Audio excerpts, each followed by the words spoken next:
We should be live. Seamus, we are perfectly on time. It is exactly 6:02 according to my GPS watch, and that's all that matters.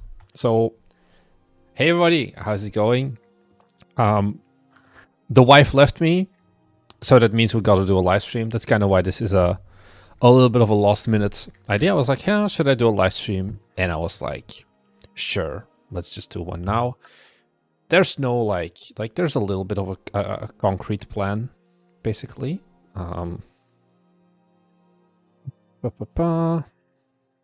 Here we're gonna go and take a look through improve my game. This guy wants me to make more videos with people outside of conferences. Boy, do I have great news here. If you want to see like a very cursed version of me, this is an interview with Kazunori Kenji, who, I don't know if you guys will know him. Also, I need to fix my chat, I think. I did get a new haircut today as well. I think it was okay. I always go to the same guy who is like a very reclusive Japanese guy. At the first times, it was like banger 10 out of 10 haircut. Now I'm a bit like, I don't know, maybe it's the angle. He didn't really do what I asked him this time, even though I ask him the exact same thing every time. But this is such a cursed thing. It's getting too cold basically to wear white t-shirts because it was like freezing today. So when I did this interview, I was like, I cannot wear the white t-shirt. So here I am wearing my Steve Handjobs turtleneck, and we look like very serious people talking about very serious business. When is this video gonna come out? I'm still editing it. It's like gonna be a little bit under 30 minutes long, I think. I think it's a pretty good one. Yeah, I look so weird, man. It's the only way I can describe it. I do like this still image, actually. It's pretty funny. I'm like, I look like stocks guys. So I'm working on that. Because this guy, we have like a channel in our Discord called Video Ideas, where you can like, this is very unused, but it's there.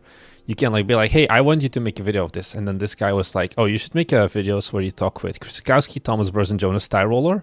So Jonas Tyroller, I think I saw it on X. Where he like was like, new podcast is out and this is going to be the last one of the season. Yeah, new and final podcast of the season is out. I'm just gonna screenshot this to the guy so he knows. So yeah, Jonas Tyroller just ended. Also, I'm not doing an interview with Jonas Tyroller. I'm not popular enough with that. Thomas Brush, we've previously reached out to him. He's declined us. And then Chrissy, he only does it when his courses go on sale, and it's like you can watch all of the other ones because he collaborates with a lot of other people. So I do get the idea of like, oh, why don't you just... Nice, just woke up for my preferred streamer. Good morning, Loya. It's 10 in the morning. Perfect time for a European French guy to wake up. And then start smoking Le Cigarette and listen to the podcast. Or not the podcast. Oh, you are here as well. So I think these interviews, like talks with other people outside of conferences, it's like, yeah, on the one hand, it's what people want. And people are figuring out how this works as well. But on the other hand, it's like you're not doing anything new. There's a second podcast, I think, open recent here. This one is long. This is an actual like real fucking podcast. It's 1 hour and 30 minutes of me together with Yaya, and we talk about a lot of stuff in here. So these two are going to come. The difference is like with Yaya, like we could just vibe because I kind of know him also as well. And then with the Genji, like his English is like, all right, I can maybe let you like hear. So for videos I make with Japanese people, I'm going to manually subtitle these as well, like closed caption. So it's not going to come out immediately, but like the market and platform. Yeah. So talking about the smartphone app, it's like, you know, it's not native English, but I think he spoke well enough that it's not really going to be that much of a problem, I think. So I don't know if you need context. Honestly, you'll just watch it when the video comes out, right? So these are like videos that I can only do when I go to events, basically. It's like if you reach out to these people of like doing video interviews, you also can't guarantee like the quality, basically. I woke up 5 minutes ago and I saw you were going live. It's 4 a.m. right now where I am. Rafael Juar. I think it's time to fall asleep with my smooth voice then, where we just talk. So yeah. Are you planning to post unedited versions of stocks like you do somewhere like on Patreon or YouTube? I don't really edit them. Like the only things that I edit here basically is like sometimes, especially with like English isn't his first language, like sometimes there was like one very fun part for like 1 minute. We were all trying to think about what does a word mean because there's like a third person just out of frame as well. But I leave those out in general because like there's no extra value on it. But it's not like there's going to be a highlight reel of the Yaya interview and then on Patreon you get like the full thing, if that's what you're asking about. Because like sometimes there's like a random thing. Also in the case of Yaya, there's like a few things that he was like, yeah, maybe we shouldn't talk about this. Can we cut that out? Because it like says like kind of confidential information and he breaks some NDAs. So I'm not going to upload those things on Patreon either. You just get the full videos or like the full cleared still videos. You get them on YouTube. And that's it. Oh, and we're getting some more questions, I guess. So with that out of the way, I feel like I'm going way too fast. I should really be more of a live streamer and just be like for 5 minutes, be like talking about how my day was. I'm too bad of a live streamer. I guess what it comes down to. So let me check. Actually, let me pull up the stream stats so I can see how many people are actually here. Yeah, it's pretty calm. I think it is a Saturday. Oh, I'm curious. Yes, Marnix, how was your day? It was pretty okay. I didn't do a terrible lot, honestly. I basically just like digested some of this footage.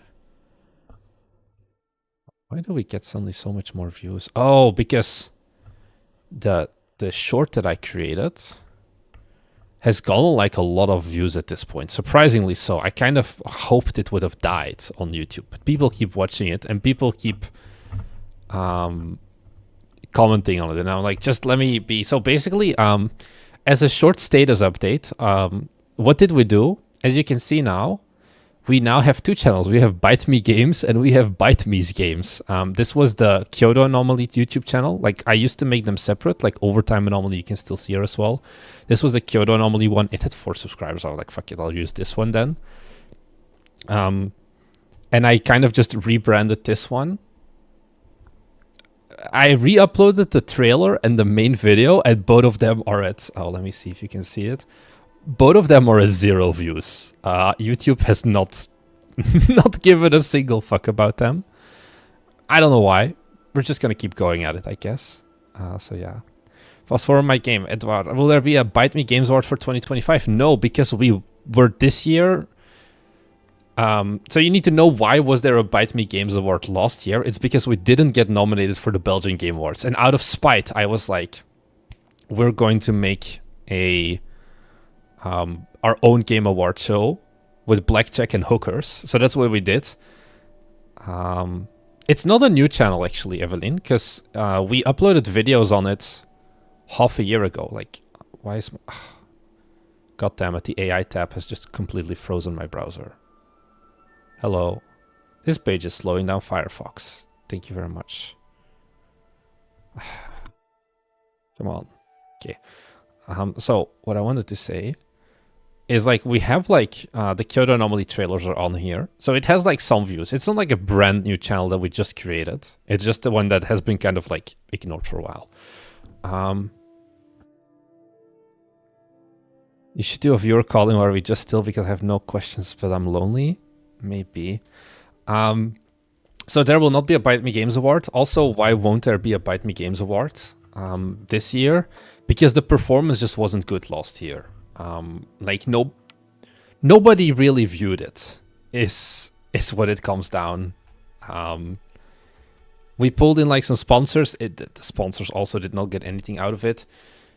the performance just wasn't there, I would say. And especially for the amount of work you have to do, it just didn't make sense. It's kind of like, you know, out of spite and fuck all watched it. Yeah, indeed, fuck all watched it. Like, back then I still had spite, but like now I didn't have spite because we actually got nominated and we won. But then also, like, yeah, the community, some people ask for it, but there's like a difference between people ask for it and people watch it, and people didn't watch it. And then it's like, it's a lot of work that we could spend on other things instead.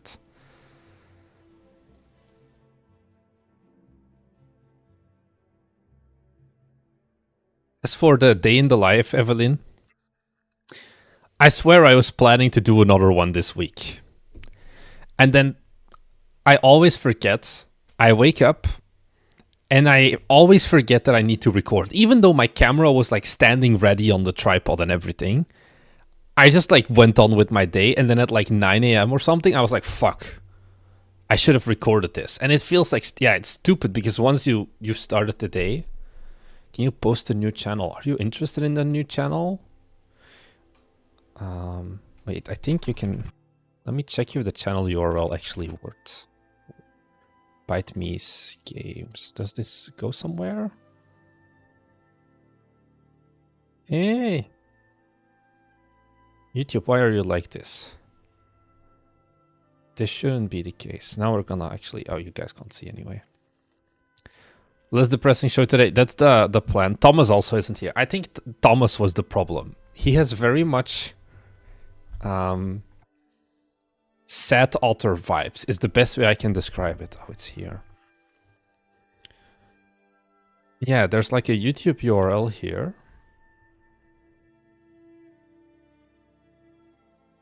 And yesterday it's like approved, but it seems like also if I tried... Oh, now it works. I think I just wrote it wrong then. So yeah, it's... Oh, now we have 5 subscribers. So the plan is that basically from now on, all of the... How do I call it? The shitpost shorts, the mainstream normie core shorts will no longer... Like the shorts made for advertising our game will no longer be posted on the main Bite Me Games channel. Like the Bite Me Games channel will keep like... If we do shorts, it will be more like this style where I'm like, here's a marketing tip you didn't know. Don't play copyrighted music in your game trailer or something like that. Whereas the like more hyperbolous ones of like, our studio is going to die except if you wishlist our game, those will be going to the Bite Me's Games YouTube channel instead. So that's kind of the current plan there. Kind of to see what's gonna happen with it. I feel like also maybe part of the reason why YouTube isn't going to be posting these videos is if I take a look at our own account, I'm going to assume it has like found 100% content match. Oh, it actually hasn't on the videos because I did both of them at the same time. Do you wake up with an alarm? Can you set the alarm description to say to record Giga Chat Gamedev routine video? I generally don't wake up with an alarm. Also can't find Bite Me's Games on YouTube, search for this word. I think it's gonna take some time. Give me like a few more 100 videos and we'll get there. Because like on TikTok, it seems to have a little bit of better traction. Jesus Christ, I should not post this. Let me tell you, I do not watch TikTok. This is like the Bite Me Games one. It's just the first thing that appears. Because like I have 2 followers as well. I literally only just... oh, you want me to post a link in chat? I can do that. Busted. No, because I used to get like CapCut transitions or something. This is basically a fresh account because I don't have like the TikTok app on my... Like I have the TikTok app on my phone, but it's only in my... like my TikTok app, which I also don't really watch, is just like Japanese people. Like this is like, I don't know, some police stuff. Because I have a second TikTok. Yeah, this is going to be out of focus. And that's the one that I kind of post like shit posts about in regards to my life in Japan. But this one is desktop only. And that's one of those other things that is like probably algorithmically screwing us over. based on that fact. Oh, hey, it's the guy I watch on YouTube. Hey, Hextew, how's it going? I'm going to shower, go out, find a cafe, order cake or an ice cream, and do stuff. Enjoy your day, Seamus. Sounds really good. And thanks for the follow as well, Hextew. And then like our Instagram is like, God, this one is also like, I do not have, I uninstalled Instagram on my phone like 8 years ago, I think at this point. Oh, William's mom at least started following us. I used to like kind of post some of our shorts on here. The problem is I couldn't figure out how to schedule shorts, which is a very dumb thing. So because of that, I often forget. Like on YouTube, I record like 10 shorts in a row, and then I just schedule them on both YouTube and on Instagram. But no, YouTube and TikTok, but I think Instagram doesn't support it, or I need to use some software or something for it, basically.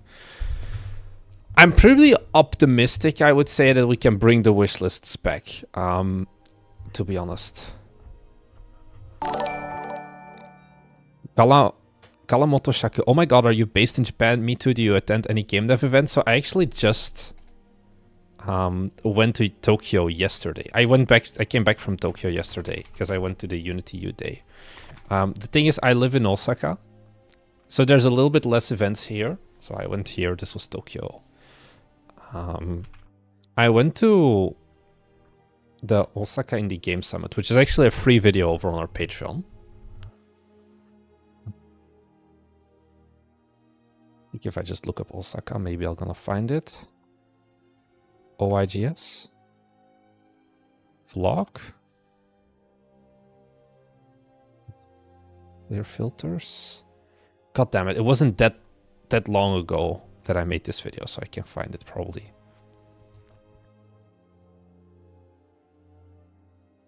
It's gonna be somewhere here. Here. Come with me to showcase Unicycle Pizza Time. So this is a free video. I'll just drop the link where I went to Osaka in case. So like the vlogs, this is like the closest I get to vlogs usually. Hey everyone. Can you be quiet, please, you idiot? And welcome back to another where it's kind of like, it's not like a true day in the life, but it's more like whenever I think about recording, I basically record and like give you a little bit of an update, is what it comes down to. So the vlogs are always fair. Pocket Pair After Party sounds like the most interesting part and you skipped it. Oh, yeah, there weren't really drunk game devs dancing to pals, but I do have a pal. I don't know if I can show it. It's like very funny. Let me see if I can take a picture of it.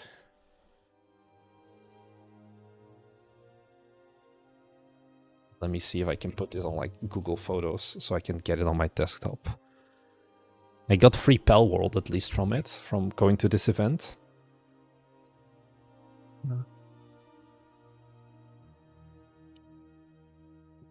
Photos, so it starts backing up. Here, yeah.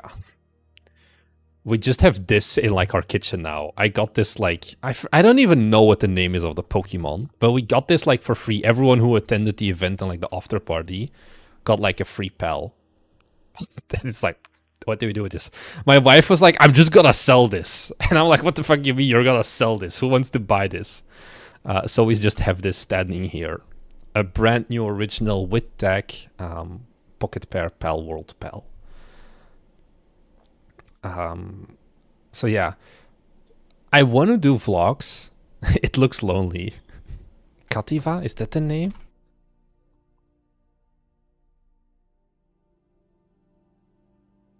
Kativa Pal? Can I find it?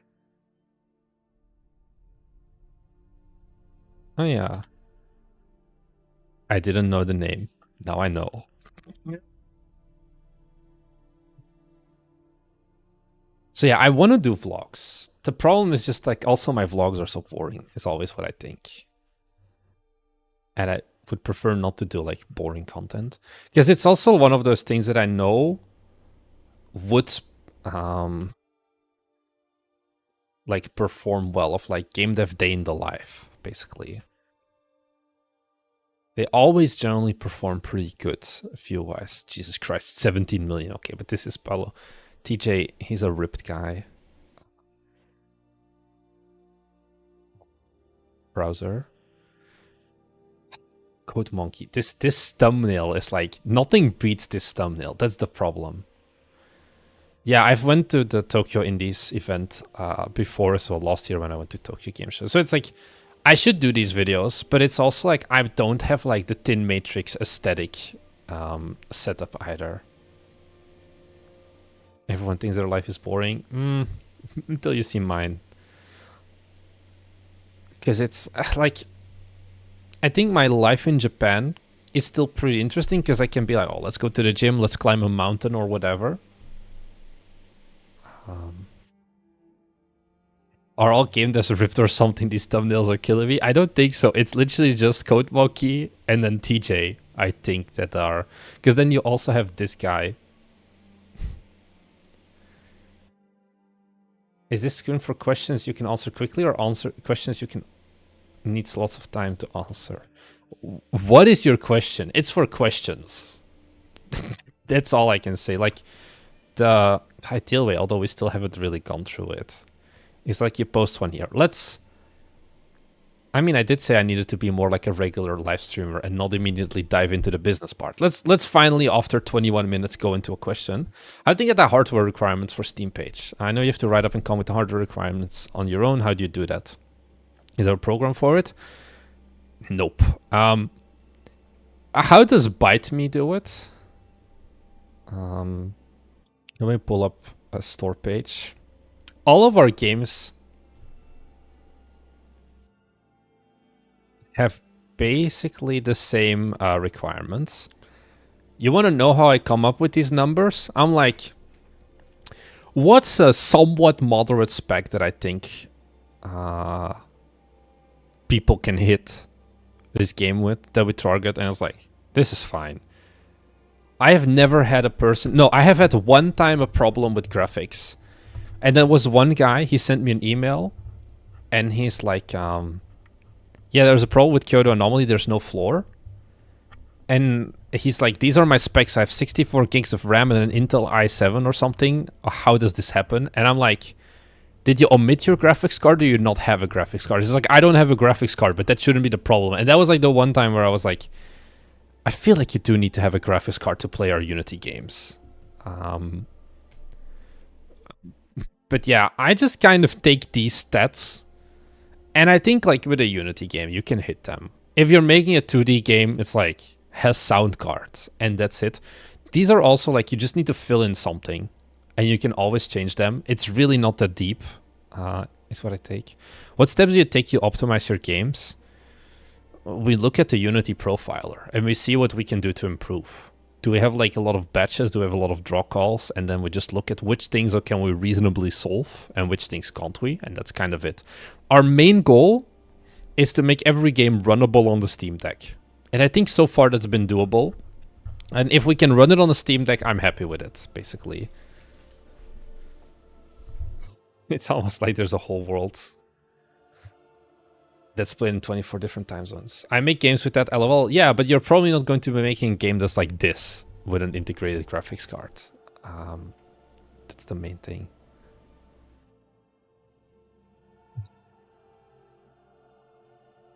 Also, somebody 0407, when are you going to roast Steam page or demos again? Demos, not today, because for demos, I need to change my setup so I have a third screen that's like 16 by 9. But if you have a Steam page, you can actually head on over to our Discord and make a post in Improve My Game, and then I will actually look at it on the stream, but no demos. Are you planning to do an idle game? I don't know. I'd love to learn more about batches and draw calls. Could be a new video. We generally don't do engine specific things because I think the easiest place to pull this up is our sponsor deck, actually. We need to keep in mind, it's like batches and draw calls is a very Unity-specific thing. Here, Bite Me Game sponsor deck. And if you want to see some of the Bite Me Games graphics, hashtag female represent 4.5%. If we look at the engine, only 38% of our audience is Unity, 26% Unreal, 25.7% Godot. And this basically is like, this is kind of a thing that Bite Me set out for from the beginning, to kind of not make content specifically tied to one engine. Like, we tried out 2 of the tutorials, but it's at the end of the day not really what this channel is focused on. What did you say? I have... Oh, every dot lost dot seconds. You didn't have spaces, so that's why. Also, you say Whoop representing. I think it gets worse, Evelyn, because the statistics on live streams in terms of female representation are like 10 times worse. Oh, damn, we've gone up to like 5.3% at this point female. But if I select live, it's only 2.7%. So I feel like you and Giggles, yeah, is basically the only 2 women, because it's like 2.7% of 70 people is exactly 2 people. It was the shirtless stream. Yeah. Hello, sir. I am beginner to game development and feel tough to read other code. What does feel tough to read other code even mean? It's a sausage fest, Lamau. It's also like, when I went to the Unity U Day in Tokyo, there was like only guys. It was only guys, basically. And I was like, yeah, makes sense. So yeah. I think there aren't too many female game devs anyway, and they don't interact with much of the community. I mean, there's a few.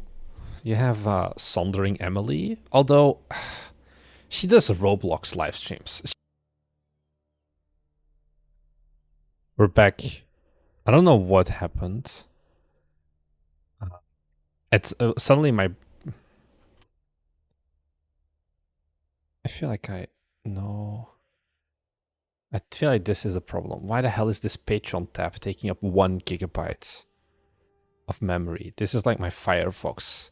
I've been a Firefox guy for the past like 15 years. I think I'm actually gonna switch to another browser, because the RAM usage I have been having lately for one single like browser tab, 1 gig is like, go fuck yourself. That is not acceptable, normal. So yeah. Anyways, I think we should be good. Marnix looks a little Bosnian. I'm not sure what the take of that. I use Firefox and it's performing poorly lately. Yeah, I use Brave. I don't care about the ad blocker for videos. I have premium. It's so saddening that like the amazing open source browser suddenly has become literally unusable.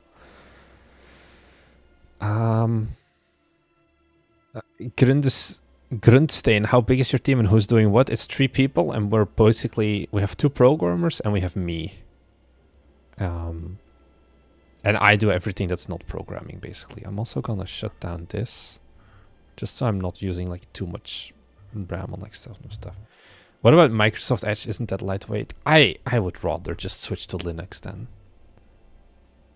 Spite Me Games your main source of income. Yeah, it's the only source of income. I'm doing this full time. We should be live on Twitch as well, by the way, right? Or I just want to check, because it would be like kind of a dick move to just be back on YouTube, but then not on. Okay. Because my like Twitch preview kind of died. Okay. We're good then. You buy many games on Steam? Do you play many games? I used to. Now I'm just working for the most part. The only game that I've been playing recently is like the Yakuza 0. Yeah, Yakuza 0, not the director's cut or something that just came out, but like on my Steam Deck. That's it. Oh, and every day my wife wants to play Mario Kart with me, and every day I absolutely cream her in Mario Kart. But she keeps wanting to play. She doesn't learn her lesson. So every time she's like, I want to play Mario Kart. And I'm like, sure thing. And then it's like, she gets mad at me that she loses. and then she doesn't want me to let her win. So it's like, what do I do here? I don't know. But if you're using auto steer, of course you're going to lose compared to me, like who does the shortcuts. Oh well. Phrasing. I know what I said. I noticed that I hoard games on Steam games. Best Yakuza character? Just Kirito.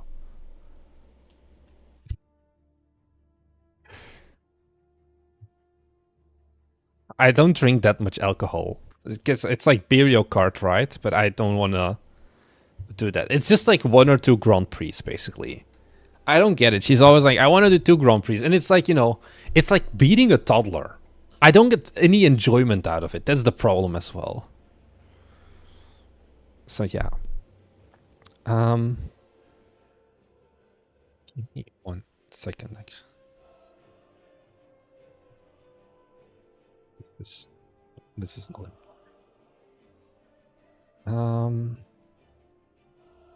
You had a question also that I want to go through, Hexdew, which is a bit of an older one, but I'm just going to read it again. I'm looking to switch careers to game dev full-time. 20 years web/app experience around the same time as hobbyist game dev, but never published. Regarding income, what do you recommend in terms of the combination of making YouTube content, publishing small games to Steam, or doing agency-style projects for clients? I think you first need to release 1 or 2 games before you ever consider going full-time. Like agency-style projects for clients, good luck finding people. YouTube content, you want to know why it's a horrible idea to do YouTube content? Let me show you. Here's our AdSense revenue for the last month. It's 280 euros. Do not do YouTube with the idea of being able to go as a full-time game developer. So that's that. So it's just going to be making games, but you should make some games and put it on Steam first before you decide to go all in. Because especially web devs, I feel like, okay, this is going to sound evil. I've spoken to a lot of people at this point who are like, oh, I'm a web developer, I do JavaScript or whatever, and I want to get into game development.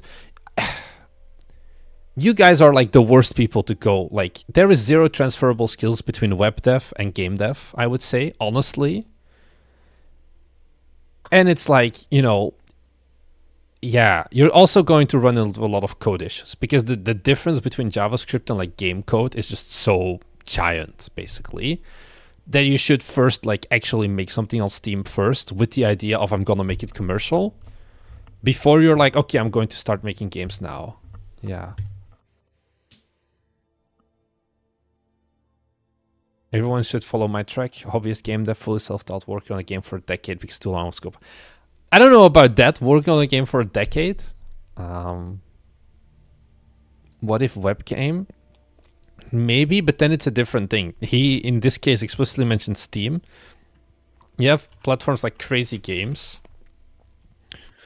More like the web stuff. Focus on game UI and make an idle game. Maybe do something like that. Because then you're like more into mobile dev, honestly. Like if you're making like web dev for... It's gonna crash again. I can tell.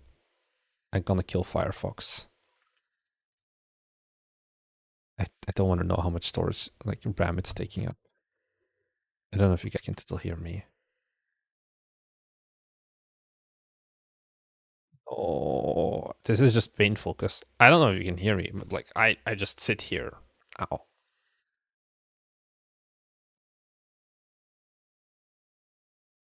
think it's time to kill Firefox. Who would have thought?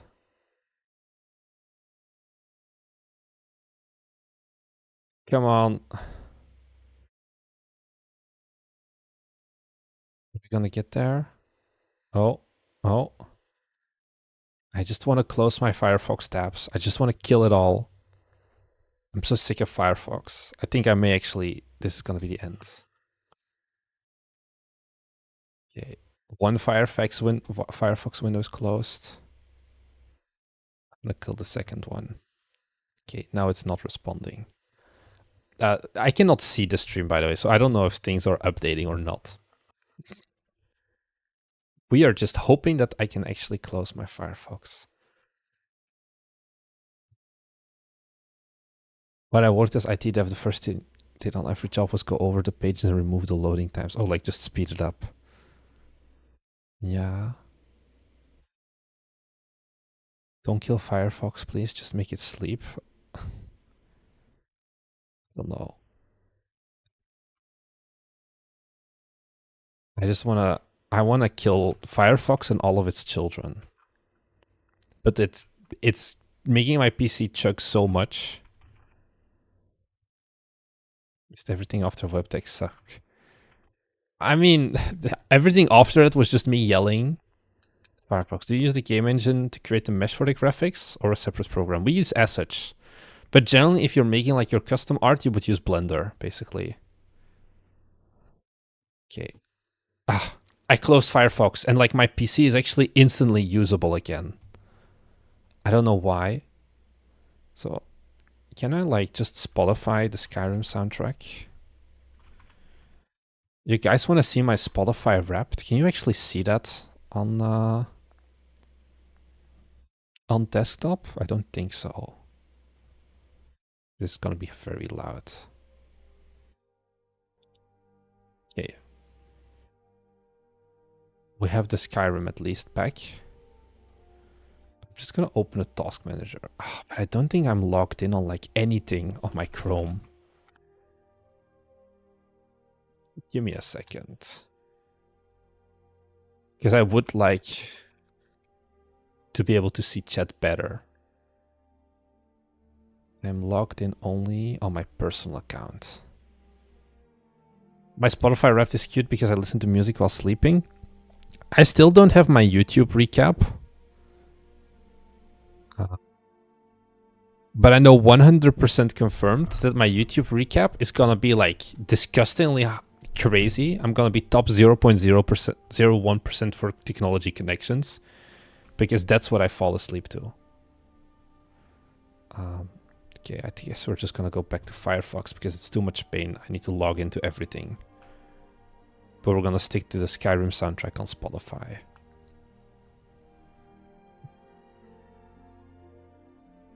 And then let's just go back to this as well.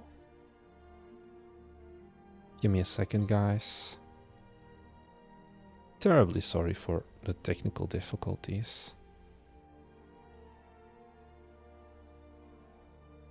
Okay. I think we're there.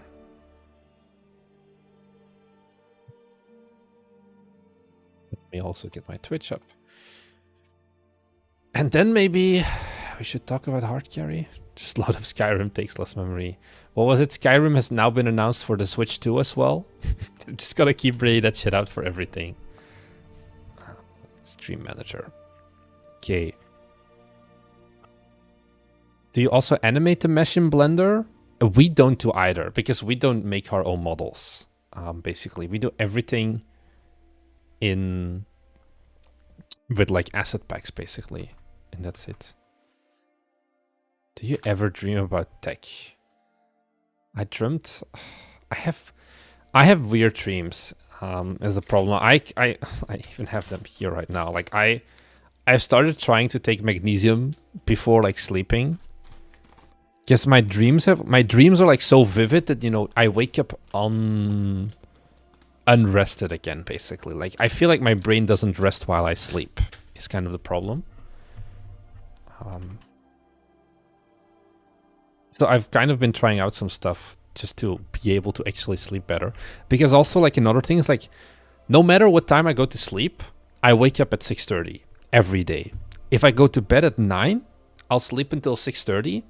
If I go to bed at 1, I'll sleep until 6:30 and I like wake up and I can't go back. Oh, also, Marty, do you guys sometimes feel like relying on asset packs alone is holding me back? 100%, but there's no better way. Like the pricing for like getting custom stuff is often very hard. I don't know what this one is. I just got magnesium threonate. I don't know. I got whatever. I just typed in magnesium basically on Amazon, and I just took the first thing that had like good stuff. That's age, buddy. Tell me about it. Sounds like getting old. But the waking up at 6:30, honestly, I think is very nice because it's like very good productivity for me.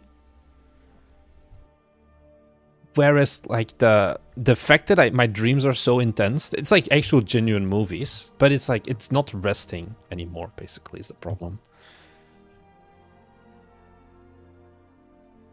So yeah, let's talk about Carrie, because you're here. Hey Marnix, what happened to Hard Carrie?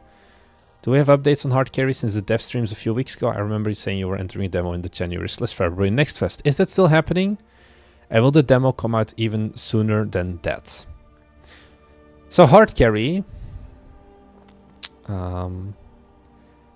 Last time I opened this was 11 days ago. So that's going to already give you an idea. Hard Carry has a problem. And that problem is physics. Multiplayer physics and making it work. Where Hard Carry. Can I like make this bigger? This is like bad full screen. I'm just gonna download this and play it. Where like, so Hard Carry, just if you remember, like you control front and back separately, and then you have to carry this guy on the stretcher. And we did like a few dev streams recently. Well, recently, it's like almost a month ago at this point, where we did like the environment. And then after we had set up the environment, I went back to Thomas and I'm like, okay, Thomas, now go and like give it another physics part pass. And he came back to me 5 weeks later and he's like, it's doomed. It's doomed, where basically every day he gets up, he works on it, he tries a new approach of like, are we going to fake physics? Are we going to use real physics? Are we going to do hybrids? Am I going to write my own physics? And then at the end of like 1 or 2 days, he just git resets everything because it's not good. And queue that for like a month plus, and it makes you difficult. Can you watch the first post? Is that yours, Ruslan? I'm first going to talk about this thing. Okay? If this is what you want, it's going to come later. Yeah, this is you. So you're going to need to have some patience. Was away for 10 minutes. Did something interesting happen in the time? Nothing ever interesting happens. We're just looking at the Unity loading screen. Common Unity L. Godot, I could have installed the engine at this point in the same amount of time to boot.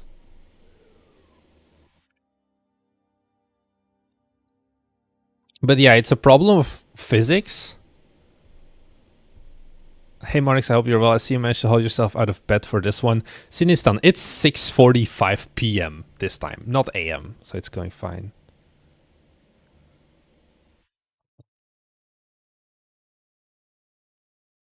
We're gonna get there. Are you gonna cancel it or make it low co-op? It's gonna be canceled instead of local co-op, I feel. Because the problem is less the multiplayer and more the physics. It getting the physics to feel good. Godot, you would have done the game by now? No, because Godot would never look this good. This is like comically slow, I feel. How can it take this long? I swear, it normally doesn't take that long. I think I did like git pull or something. And then never opened it? Who knows? I would probably hardcode the physics to be bad angle plus time equals fail. The angle and the falling is okay. The problem is how we carry them on the stretcher. That is also the problem. And then all of that.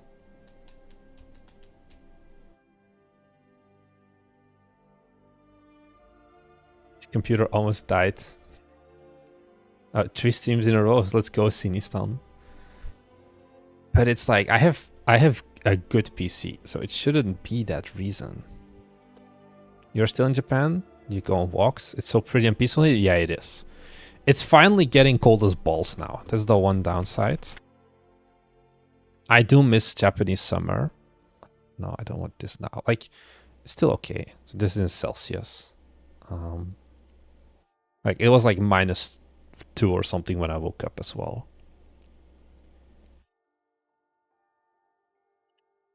I feel like my Unity is actually broken. And I think that's the reason. So, I think my Firefox, like, how do I explain this? Because I recognize this thing where it's stuck on initialize menu. I think my Firefox ran out of memory, and once my game or like my computer has run out of memory, I cannot open a Unity project until I hard restart my PC.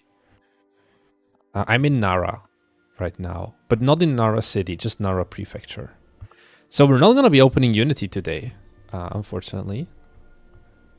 Code to count the structure with very basic XYZ offsets and angles, no actual physics, dangly, bips.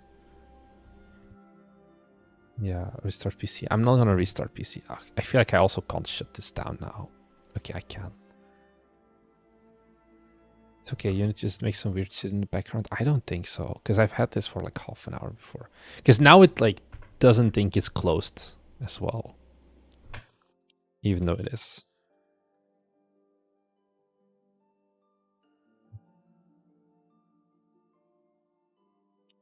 I have Unity still. Come on. Let's go task manager. I have to really do something about my PC, I feel. But it's like, I don't know what. This pain and suffering. Come on. I swear, I think it's just Firefox. I'm gonna kill my Firefox tabs again. I have an RTX 4070, 32 gigs of DDR5 and a Ryzen, like... what's my CPU actually? It's like a weird one. Oh, an AI9 HX 370. So yeah. Yeah, I close Firefox and instantly it's like 10 gigs go down, basically. So yeah, there's like a Unity editor is still running supposedly. Let's just... Have you got an Unreal game playing? I have nothing playing. It's just Firefox. I'm gonna have to log in on like I'm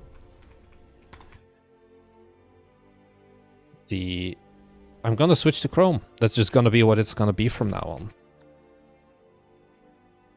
YouTube.com/@BiteMeGames. I'm gonna go to that. You know, you can just go to that. Shut up, me. You can just like meet up with me. You know that, right? If you send me an email and be like, "Hey, I'm gonna be in Tokyo," or like, "I'm gonna be in Japan, Osaka." Osaka is basically next my door. I'm gonna meet up with you if you really want to. Chrome is... I think there's a difference between Chrome and like what my Firefox has been doing. Do I have Gemini Pro? The Google border means? I do not know what you mean with the Google border. But I do not have Gemini Pro. Twitch.tv/BiteMeGames. Am I logged in? I'm not. Oh well. Let's just hope nothing goes wrong. Oh wait, is the Unity memory leak thing finally gone? It's gone in 6.3. Firefox has been killing my PC too lately. Yeah, I don't know what's been going on. It's just miserable. So yeah. Edgeman, it's surprisingly... So you haven't used it for anything. 6.3 is an AI tab now. One cool thing that I think Unity 6.3 had... Unity... is they're adding AI stuff, right? And I'm like, oh, whatever. They're adding AI to the profiler. Okay, this is garbage. They announced this. I don't think I'm gonna find it. They announced that it was gonna come in like an upcoming version. Unity technical roadmap. At the Unite. And that's like, you know, that's the cool shit. Where... I'm never gonna find this, am I? Fixed performance. At some point, they're going to add level of detail, Unity UGI.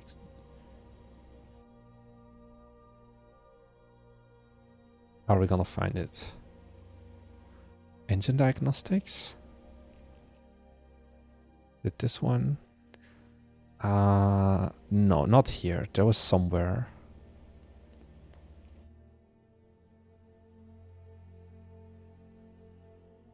Where's their AI chapter?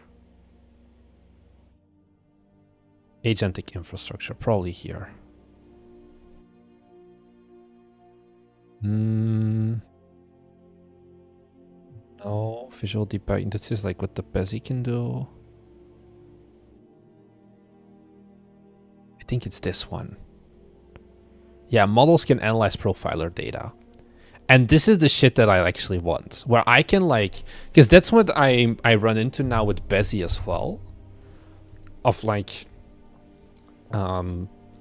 I have a problem and it's just gonna like do code solutions, but it doesn't actually know what's wrong with the engine. So 6.5, we still need to wait a little bit, unfortunately, but it's coming. And like this is like one thing that like would be cool, for example, because this is also like way more like in-depth stuff. So yeah, want to know why coffee? Oh, I don't. This is like the first time in a long time I can see these things. Because I usually have like unhooked this one. Add to Chrome. Since this is now going to be my main engine. How do I do this? And oh, because I logged in, it's now installing all my old things. Okay, I did not want to do that. I don't want AdBlock Plus either. Remove from Chrome. Yeah. Don't want AdBlock Plus either. Remove from Chrome. uBlock Origin. That's all you need. Anyways. This is gonna be my life hack. You get this. You do this. Hide video sidebar. Hide shorts. Hide mixes. Hide explore and trending. Disable autoplay. I think I can do it. I can live with this. Yeah. So let's refresh. This is how you should experience YouTube. Not with all of the sidebars and the shorts and all of that.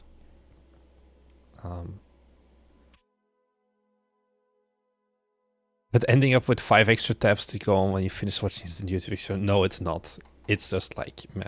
Like also if I click the home button, it just instantly brings me to my actual home. And like my sidebar, there's like no... I only have my subscription feed. And if I want to look for something, I can look for something. But, otherwise not. This is a riveting stream. I'm sorry, Seamus. I'm sorry. You should go and like live your life instead of being here while I solve my shit. Yeah, this is gonna be fucked as well. Yeah, it's still at 3 gigs of RAM. Oh well. Looks boring? That's the point.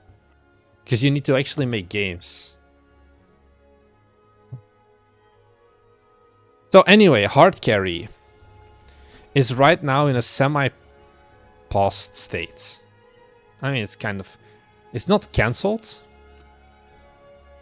It's just fucked.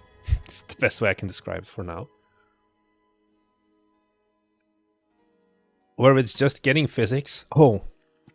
No, I don't think I can run it either. Because I don't think we have a build uploaded to Steam. The game doesn't feel good. That's what it comes down to. And we don't seem to be able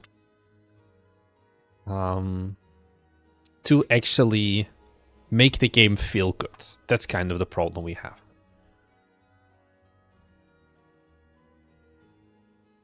You sort the post by new? Yeah, of course. How else am I supposed to sort them? So anyways, Ruslan, before you actually go crazy and try to kill me, I should change my default browser.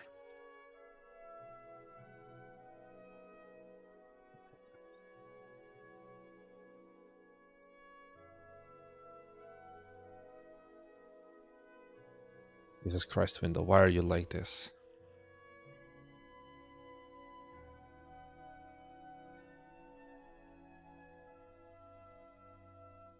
How the hell do you set up your defaults?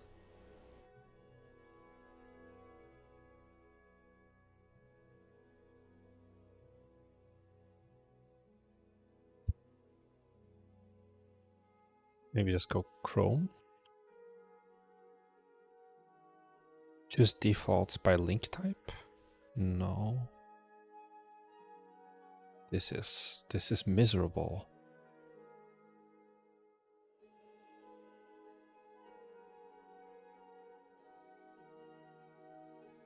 Set as default.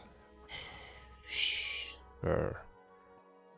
Let's try this again. You can make a new thread. You can make a new thread. How many steps does it take to program a simple... Wait.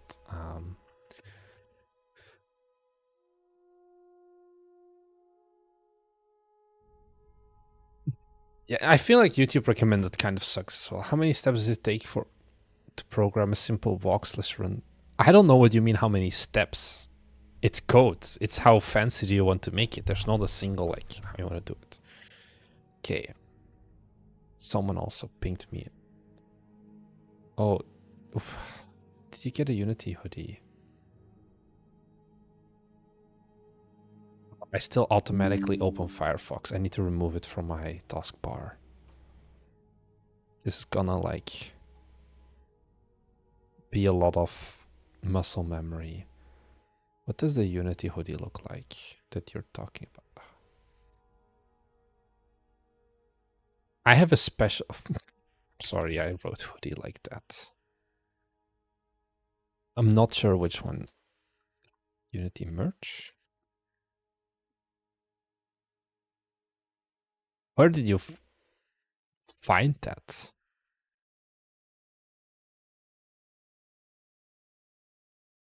Do they have official merch? I feel like they don't. Yeah, they had one at the physical booths. At Unity U Day, they had a merch stand. But yeah. Okay. Atmosphere shooting and crafting feedback needed.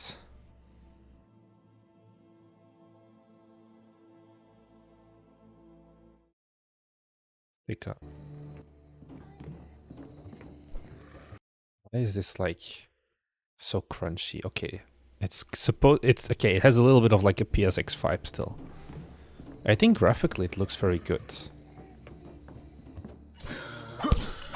Okay, this felt extremely disconnected, the attack.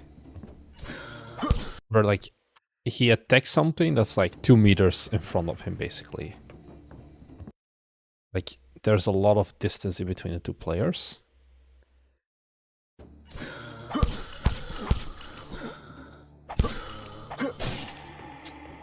Okay.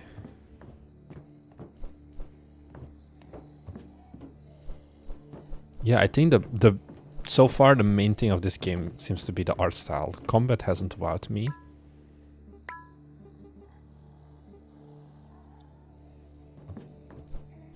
Okay, now we're gonna see some guns in use. I assume these are custom models as well, which look very nice.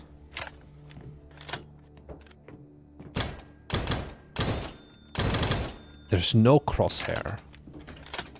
But here, like, sound effects are good as well.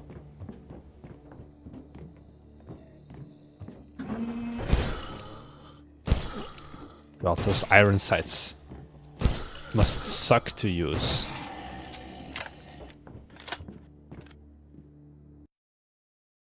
Okay. I think the visuals are good. I think one thing indeed, like, here, like the zombie head, when you look at it this way, I feel like this feels like this, the blood, and then the game UI, these pixels are too big. Like, pixels are too big. This blood is very high res, I would say, compared to the rest of the game. And then the combat still feels a little bit weak.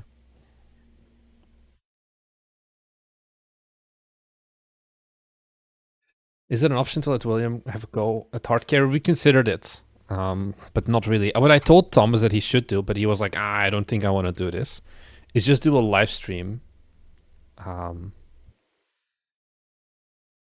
where it's like 3 hours of him with the Backstreet Game devs.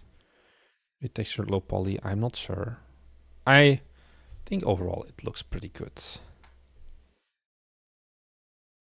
Thomas has sent me a message as well. I'm gonna read it off camera. Okay, it's fine. So yeah, I think overall the crafting seemed okay. The atmosphere is good. The shooting, the iron sights is kind of, you know, I think the problem is also like if you look at like this was how like they balanced like certain games. I know Battlefield 4 had like. Thanks by the way for the follow, Poyart. Battlefield 4 Scar H Iron Sight. Can I find like actual like these were like so fucking unusable as well. Where it was almost like a balancing thing of like you making them miserable to use. The Scar H is like extremely chunky iron sights in general. Iron, yes. Sight, no. Where like you would choose certain guns like until you got like a better sight at least, based on like these are like some of the. No, this is not an official one. Like this is way more like the Call of Duty ones. You can see the difference in like how much more clear they are, and it's like yeah, you have an iron sight, but especially the ones in the low poly style were very rough to use. So yeah, if you want to make it, I feel like right now I would only hip fire basically based on how the iron sights look right now. Discord, here we go. When marketing a game, should I prioritize how much / often I market or how good the material is? It depends on your format. If it's going to be long form, you want to go good. If it's short form, you just throw everything at the wall. And then basically look at what sticks. And then if something sticks, you do 10 times the exact same thing.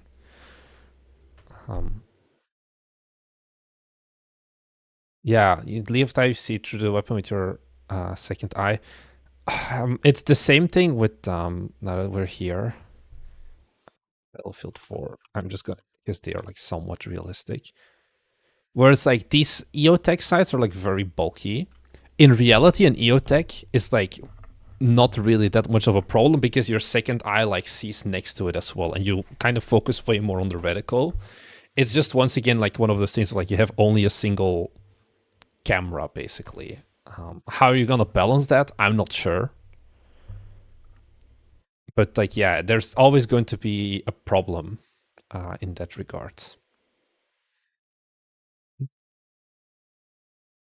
Yeah. So that's kind of the thing I want to do as well. Why did you show up? I don't want you. I'm also just gonna kill the Unity editor, I feel, or Since so long since I did any real life shooting. That's why we need to do ByteCon in the United States, and we're just gonna like IRL boomer shooter. That's it. I think especially in the beginning, you should just make whatever you want. Like the idea that I had, I can't look at it now. But like for the YouTube short, I installed the No Shorts plugin. The YouTube short that I did as well. I just got that idea. I recorded in my hotel room because I was like, I get the idea right now. I pull out like my microphone. I say our studio is actually our studio may be doomed. I recorded it in like basically one take, immediately threw it in CapCut and just uploaded it. And that's kind of what you need to do if you want to make content. I think especially in the beginning, just go for that way. I think if you want to like actually probably look at this a bit more like information wise, I would take a look at Inbound Shovel. I think is his name. This guy.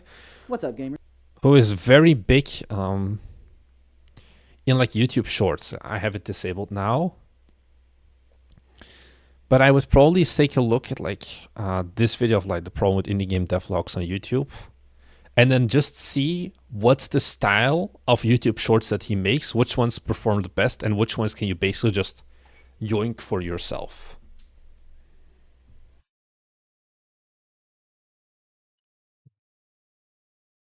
So yeah. Feedback On the UI in Capsule, also included a short video of me flying because I like this new mechanic. Okay, I don't like my face is in the way. I don't like how stretched this is. Is this evenly stretched? I don't know. This is not nice. This feels like squished. Oh, you can't see my camera. Anyways, it feels like too pulled out. Otherwise, you have stroke still on your text, which makes me cry a little bit, but it's like, okay, make it drop shadow, please. Thank you very much. The hell text is too close to the edge as well. Yeah, it's very... This is also a problem that you need to keep in mind of like, you still have one free corner. Basically, you need to have a corner for your content creator to play the game. I can put it here now. But like if a YouTuber plays this game, nobody in their audience will be able to see their health, which is a problem. It's just like how important is the health? I'm not sure. Do you want to have it permanently visible? Okay, this is the flying mechanic. It does look pretty sweet. This is the capsule. Is this different? How is this different? Didn't think about that. Yeah, no, I mean, it's a pretty niche thing already. Let's go to Steam. Loya. Wait, what's the... This is the current capsule, no?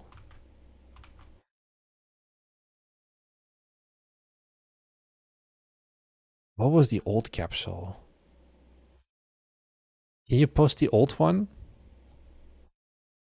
Tip about leaving a corner for the streamer is actually pretty elite ball. Yeah, those are like things you think about when you're a live streamer as well.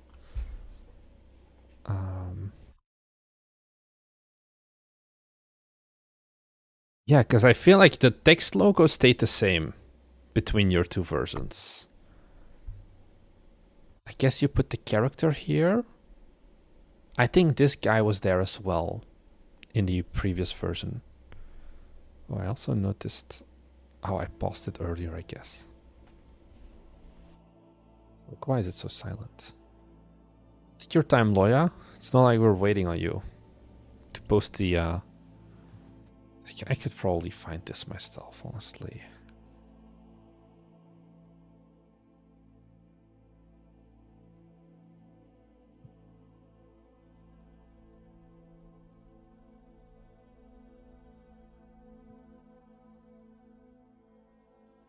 Date history. Depot.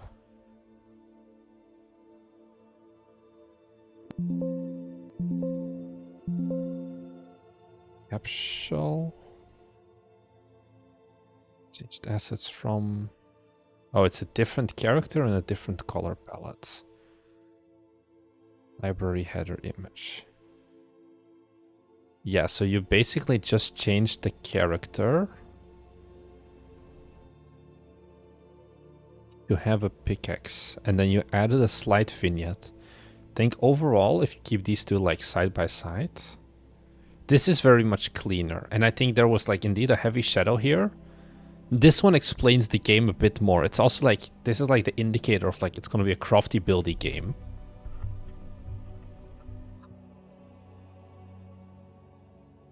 Here.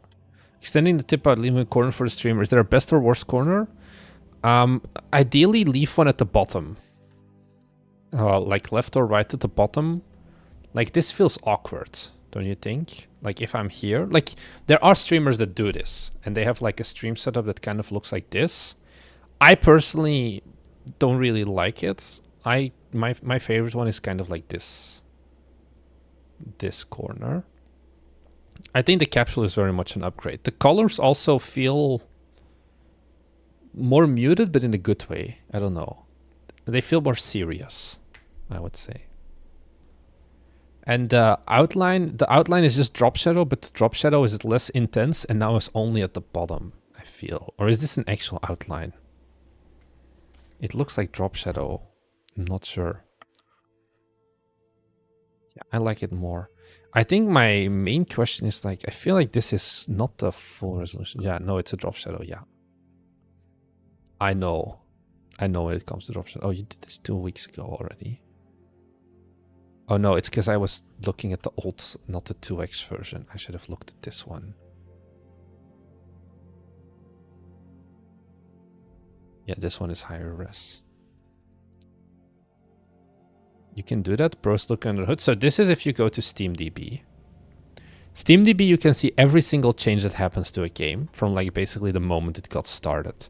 So you can also like see, do they like update the store page? Do they upload new builds and all of that?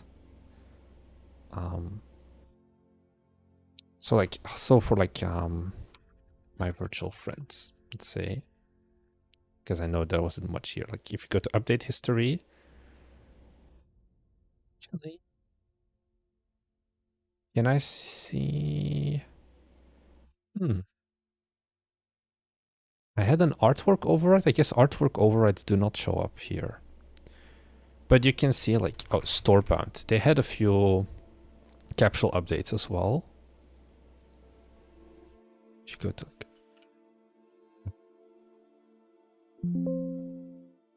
the load more. Oh, I need to sign in apparently.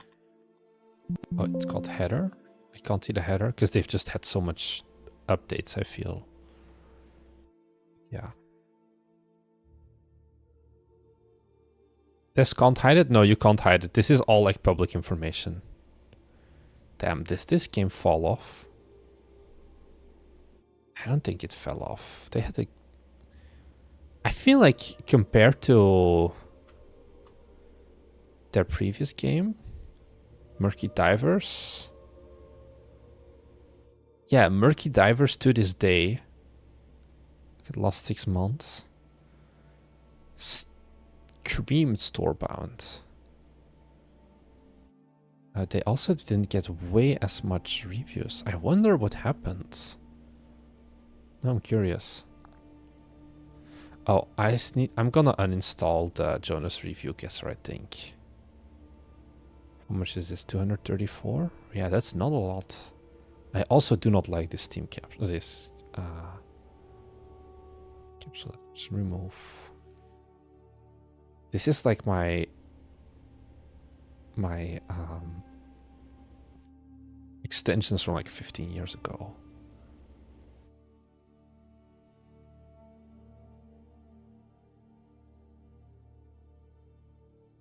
Where is Storebound? Where did it go wrong? I wonder. If you come from Murky Divers, is it just that there's way more competition now? And it's like, they're not the first to the friend slop genre anymore? Why can't... Oh, probably because of the Jonas title, or I need to refresh, yeah. Wish it was 4-player instead of 3? It's 3-player co-op. Makes it look mobile. Yeah. I think their previous capsule was way nicer. But I can't pull it up because I'm not signed in on the SteamDB. I'm surprised. Also, there's apparently a free 100% discount game. How did they do it? Like, this is a pretty popular game, I guess. I'm very confused how this gets... Like, so many people got the game, like, now. I have no idea how they did that. What do you think of the term friendzone? Do you think it fits? I think it's a term. I think it has more meaning to this day than indie game has. The Game Awards. Winners. Go and take a look at this. Winner. Okay. Claire Obscure. Or Game of the Year. View all categories. There were also some stupid ones. Wait. Oh, you have Best Independent Game. Which is like, really, bro? And then also Best Debut Indie Game. It's like also like, really, bro? I think especially on these events, indie is like, are you fucking serious? That obscure credits. The credits include 416 people, and it's like best indie game, best debut indie game, and it's like I don't really think that's a fair thing to say. So then the question is, what the fuck are we? Technically, it means no publisher, but I think even then, because they're part of Kepler Interactive still, which is like, yeah. Please don't show boobs. Please don't show boobs. Please don't show boobs. Kids. Okay. It's like, it has a publisher. Like, this is kind of not the publisher. It's like, it's a weird thing, Kepler Interactive. That still offers, like, support to, like, triple indie and double A games, basically, as well. So, yeah. How is Dispatch debut? Guys, yeah. So, this is why we need the Bite Me Games Awards. Because I think, like, Absolem, I've never heard of that, but, like, Ball Spit, Silksong, Hades 2, Blueprints. I think, like, Blueprints is, like, a game. But Blueprints is also, like, no, actually, it's Raw Fury. It's Devolver Digital. Why are they? Yeah, I think there's some things. Doesn't debut imply first major title? Yeah, but like these studios, they just spin up like a new studio for every game, basically. It's about time you guys switch to Suck Me Games. We're not switching to that anytime soon, Drowsy Games. There are indie publishers. Yeah, I guess that's the thing. It's like not an Annapurna Interactive. Although I think Annapurna Interactive did count as indie game for 2024. They had like a game for it. Because it's also like best mobile game, and it's like Uma Musume did come out. Never mind. What the hell is Destiny Rising? Oh, yeah, it's mobile games, I guess. What's the most? This was GTA 6, I think, right? Yeah. Is there like any? What's the best VR games? Did we even get 5 VR games? We did. I have never heard of any of these. The Midnight Walk. Damn, this is an expensive game. It's like 40 bucks. Okay, people apparently still bought it as well. Surprisingly so.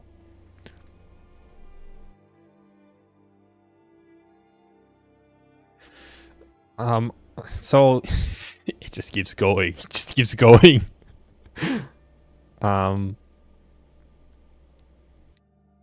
There's like these people who made like indie, and then there's like a smaller category like K, which is kind of like K car, which is like tiny instead of just small like indie.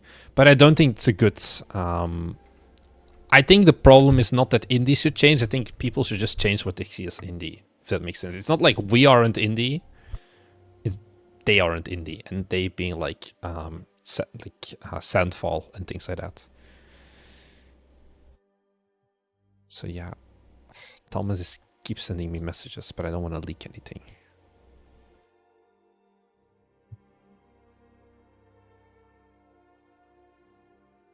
Okay, it's all good.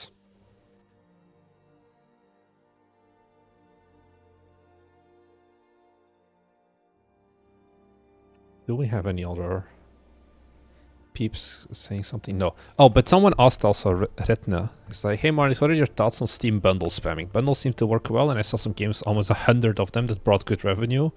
Is there any downside to it or something to watch out for? There is no downside to bundles in my experience. Like nothing at all. I'm gonna have to set up all my bookmarks again. How do I make a bookmark? Is it Control P? Can I just drag it? Oh, it's the star, probably. Folder. Choose a folder, bookmark power. Bite me. Where's my bookmark bar? How do I show it? Show bookmark back. Okay, write me. Steamworks. Login.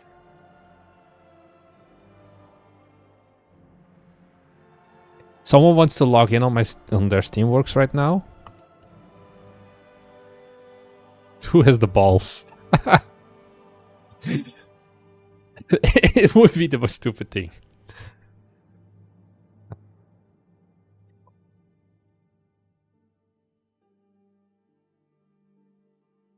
Good morning, Igusi. Why is this in Dutch? Can I change my... Okay, I can change my language. Thank you very much. English.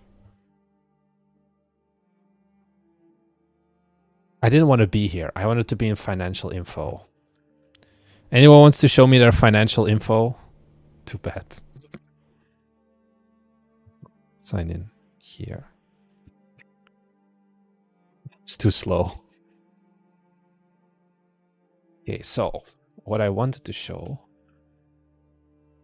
is bundles. I don't know what these stats are going to be. Let's just take a look at the last 3 months.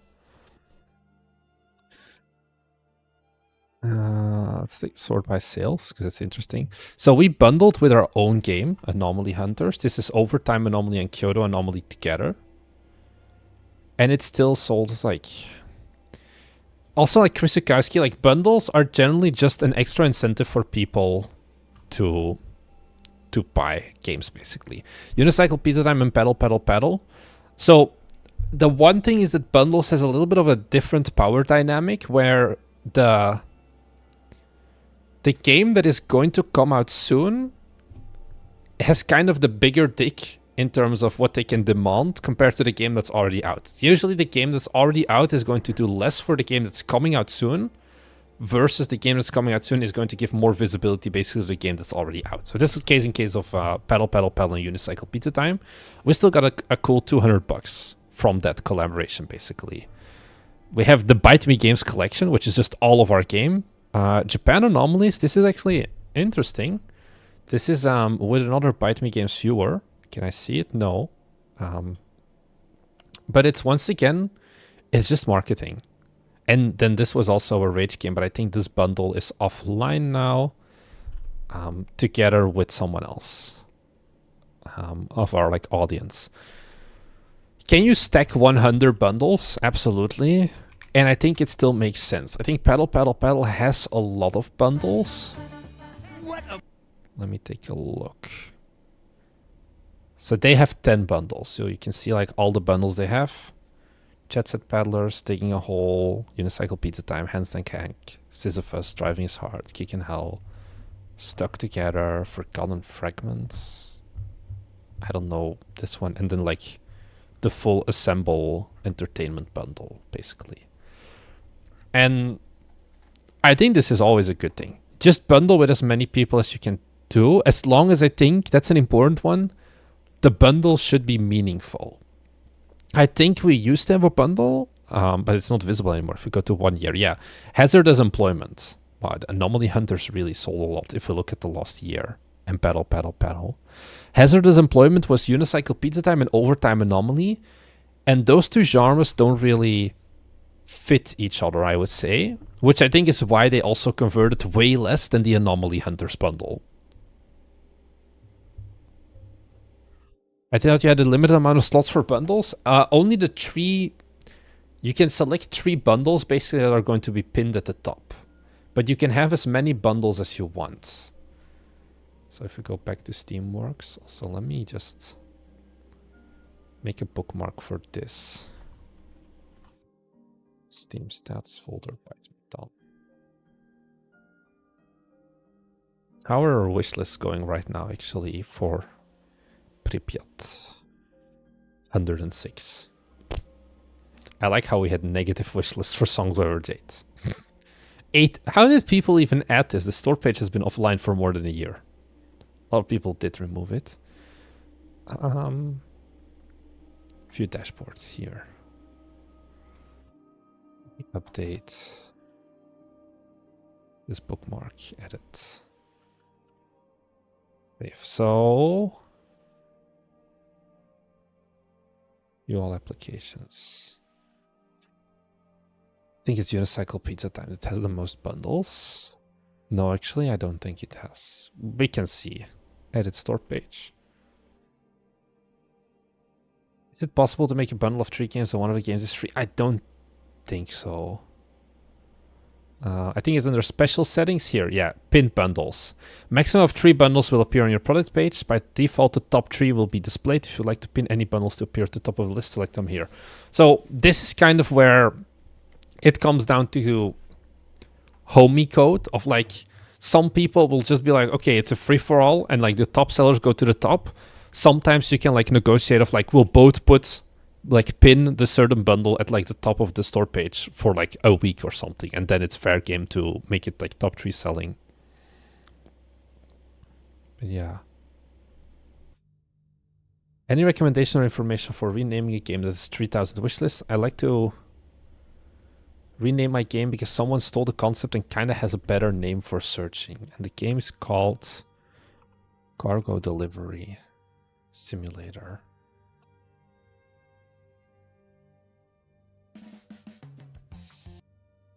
I mean, you can change it.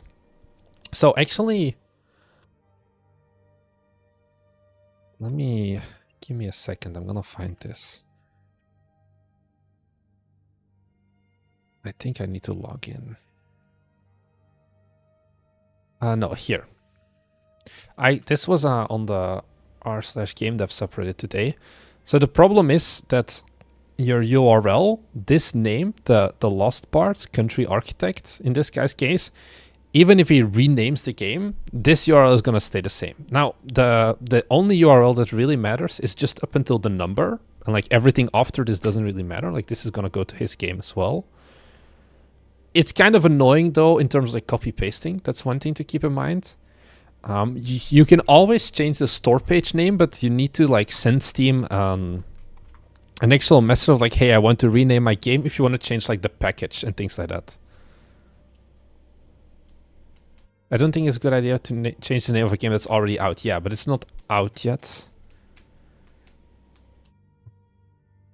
I also don't know if it's really worth renaming. I think it's a decent name. Like, you could change it. About this lighting. This is a Unity game, 100%. Right? No. No way a Unity game looks this bad.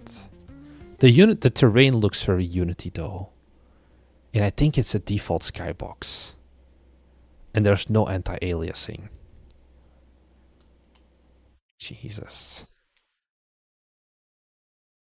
Is this on purpose? I'm not sure. It's gonna come out soon, apparently. In early access. Okay. I don't know. I don't think I would really change it, honestly. Especially if you already have 3,000 wish lists.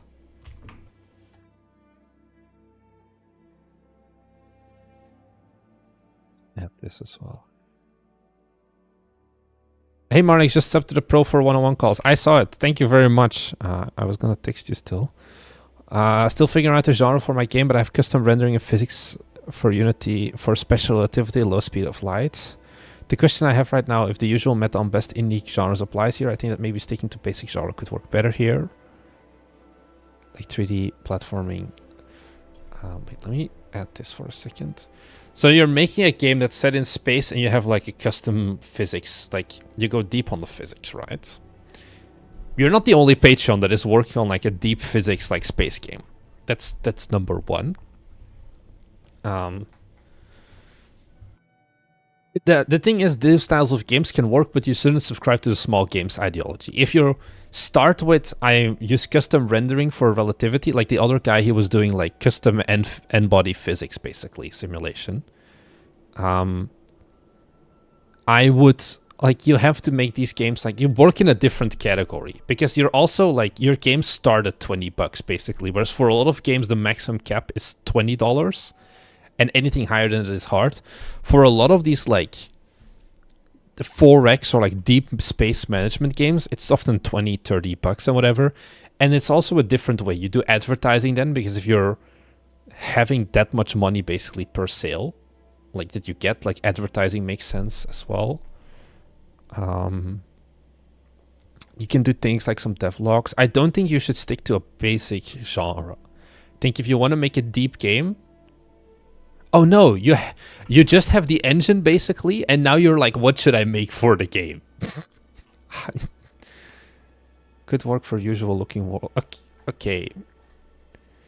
We're gonna need to have a call on this, I feel. Thank you for getting the Patreon tier, because I think making a, like, it doesn't make sense, I feel, to make a 3D platformer. Like, you need to have a you shouldn't make the engine before you come up with the game idea. That's the problem. Also, there's a new PUBG that's trending. What is this? Of course they made an extraction shooter. Did this like... Oh, they have a playtest. I see.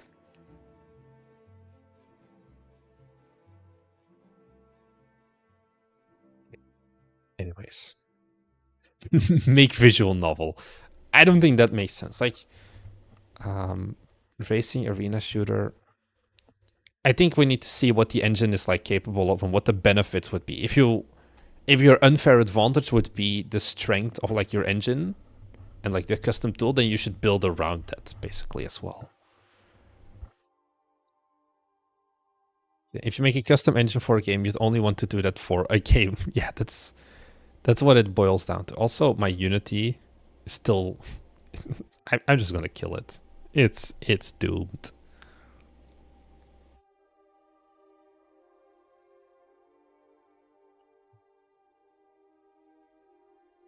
When I hear cargo, my first thought is always something with big objects that are transported with trucks.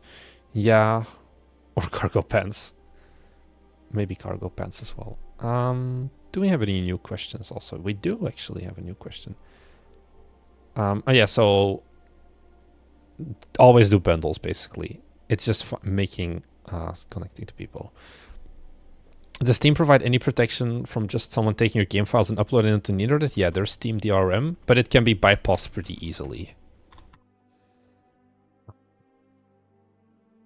Where it does like check, yeah.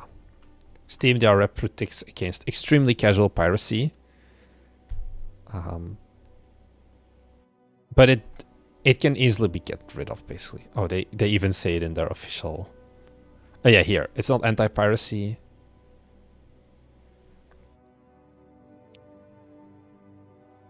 So if you use something like leaderboards or achievements, you can be like, hey, if this is a pirated version, then an achievement call will give an error, and you can check basically that way. Or like you make an always online Steam game.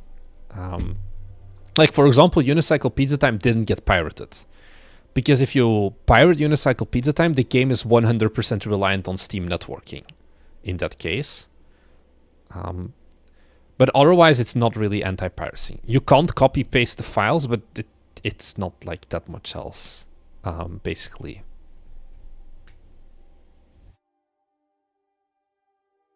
Jokes aside, I kind of miss Unity, but I also don't.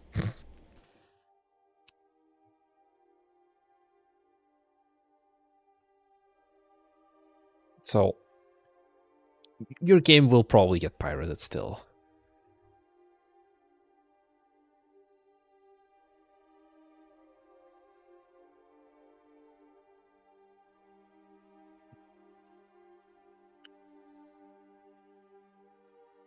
Do we have anything else? No. This is cute. Oh, thank you, by the way, Dota2 Attitude for the follow. Yeah, guys, you are on the internet, you upload something, you lost it, all can be reverse engineered. That's the thing as well of like, I also say this, like, it doesn't matter. Everything will get pirated at some point. Even like Denuvo doesn't guarantee it will never get pirated. It will just guarantee a certain amount of time before the game will get pirated, like 6 months or something like that. But at some point, everything will kind of be pirated eventually.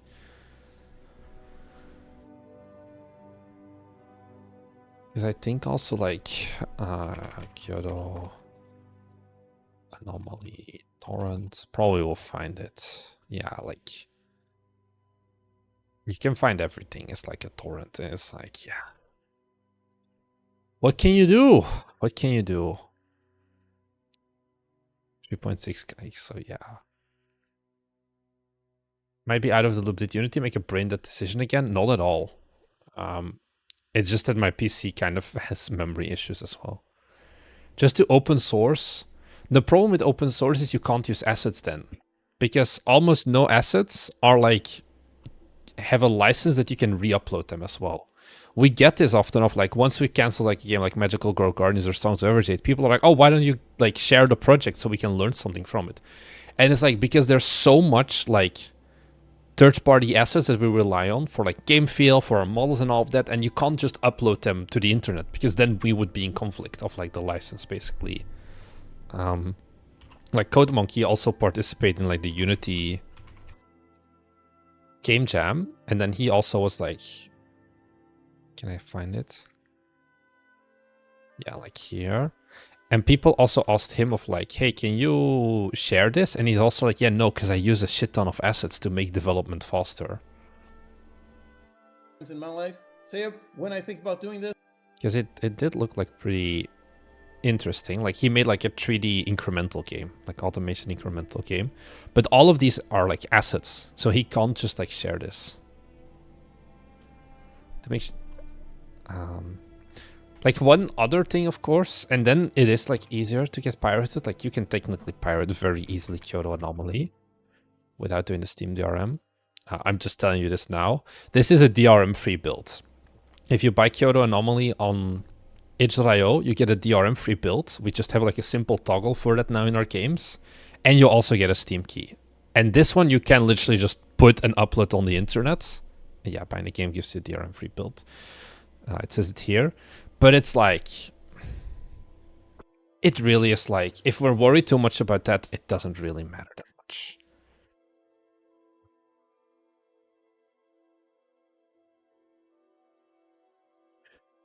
So yeah, I was actually EgoC wondering a while back of like, should I just upload this version ourselves basically? But it's like, I don't know. So yeah, what games are you making or have you made? I've made this game. You can look up just Bite Me Games on Steam. So we've made a bunch of games. And then we have recently announced our latest game. Yeah, maybe the Capsule. I'm not sure. I do think the vibes are good, but I think it's too dark, actually, the bike. I think I just need to make a new Capsule image, maybe.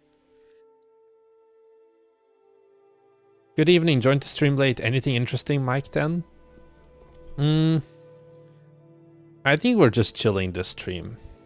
I think that's very much how I wanted to do this. No beta release? What do you mean beta? Like demo?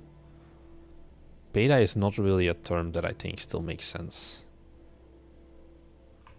Why don't you hire a capsule artist? So, because I don't think, wait. I just need this URL for myself actually, because I don't have like all my bookmarks. Come on, Streamlabs gives me. It's basically that, because it's not a 3D, it's not a 2D capsule here. This is the one that I was looking for, this spreadsheet. Okay.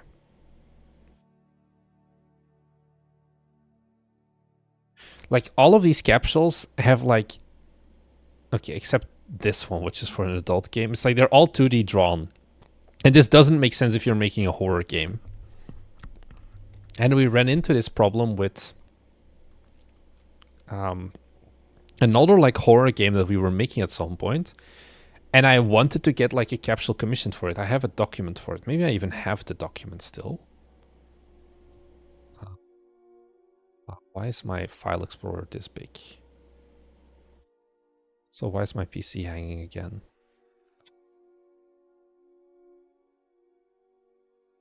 It's annoying.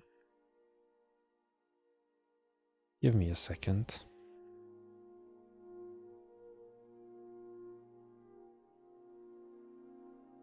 My brother in Christ tier PC. It doesn't even... It's just my Explorer that's dead, I feel. I think I can kill this.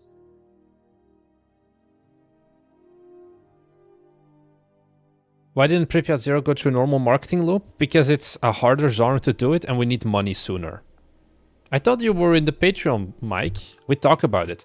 All of our other games, we will only get paid out for the first time by end of April 1st, earliest.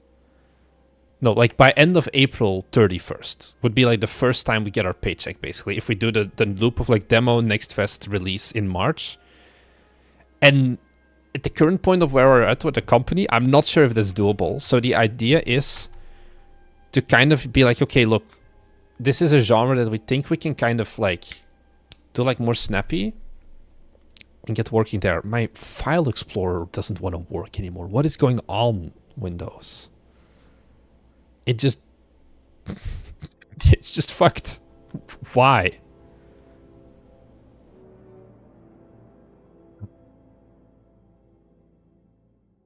Come on.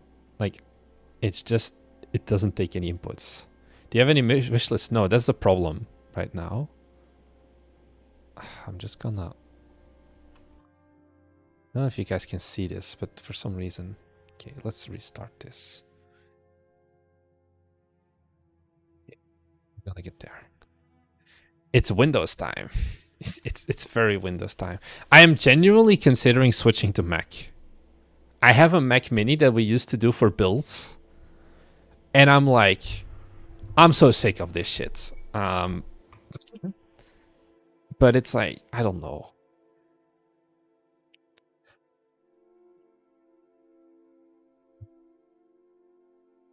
So yeah, the wishlist right now are 106 because nobody of like press and game trailers ended up covering the game, which kind of sucks. I still have hope in it if I start making the short form content as well. I just feel like you're releasing too fast with enough marketing. I don't know. I think so. The question is how much different. I think we can still do it better than Kyoto Anomaly. So we're gonna have to see. The thing is, if we spend longer on it, then we don't address the problem of we're gonna run out of money soon.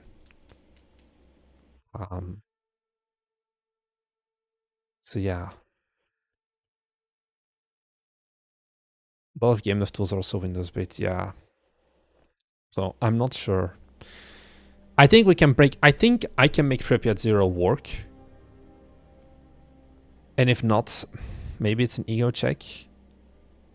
The other, like, we have like another Anomaly game, Kowloon 01, and that one I do want to do demo full marketing loop with. For this game, it just didn't make much sense because it is very much a shorter...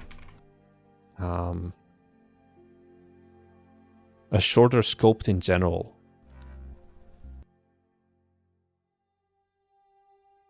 So we'll see. Because I think we can make this game like in like a few weeks from now it should be done. Like I think before end of year was the date we set out for ourselves of like game is done. It's like 2 weeks and a bit. I still think that's doable. So yeah, being able to test Windows builds is very important as well, yeah.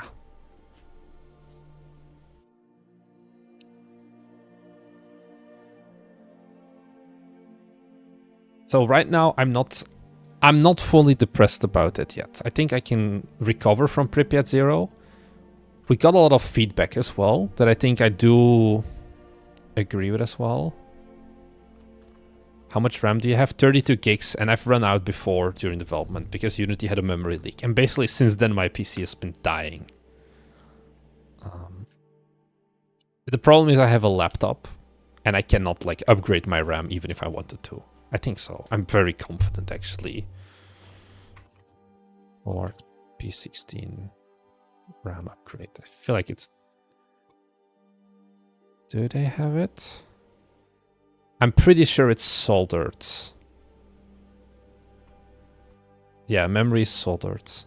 And they don't sell the 64 gigabytes SKU in Belgium. 32 is too low. They don't sell it, guys. So we just keep doing it with this.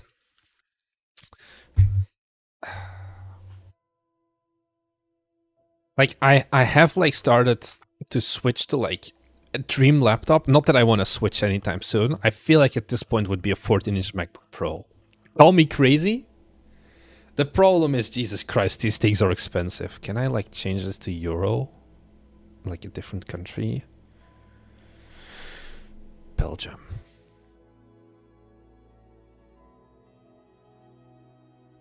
Because a desktop doesn't make sense for my use case because of how much I travel and all of those things as well. I need to have a good laptop to work from.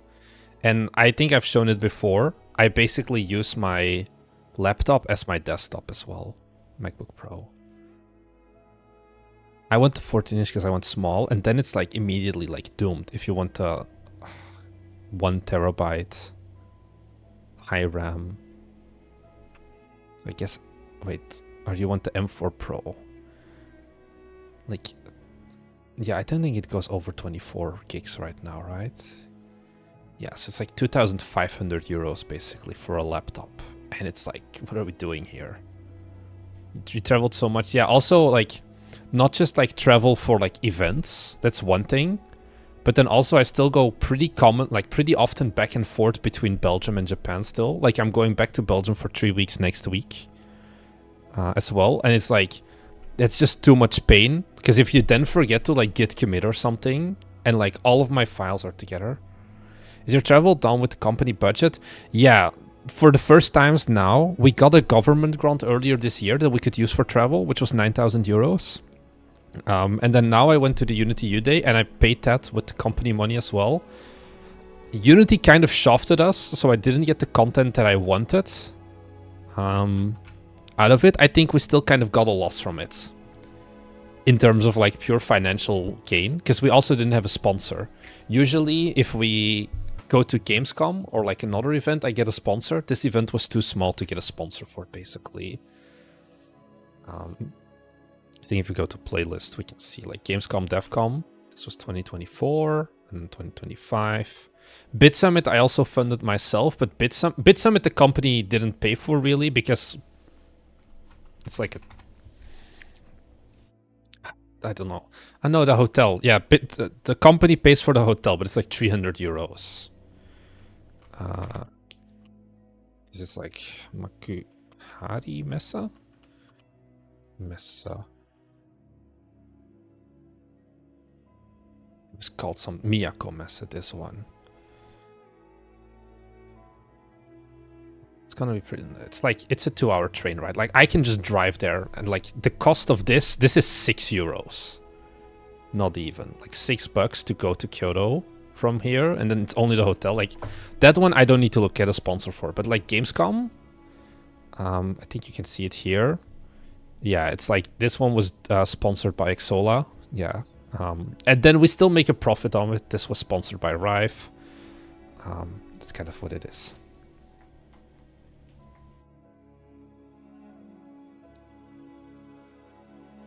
I think you'll have to buy sooner or later. The prices won't be down till 2029. Maybe, I did BBS plate. Who the hell is BBS?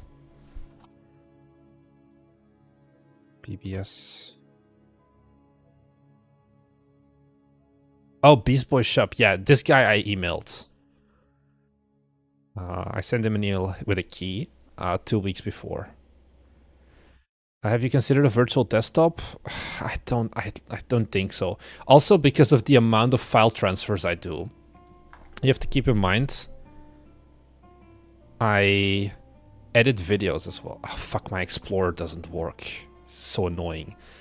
Basically, like, if it was game files, maybe. But every week I have like 50, like not 50, but like 30 gigs of raw footage, and like the video editing and uploading that and forward also has to do. This converted into many sales. This converted in 80 wish lists, and this came out before the game released. This was one of the eye openers to me of like, we might be actually fucked. So yeah. No internet equals no desktop, no power equals desktop. Yeah.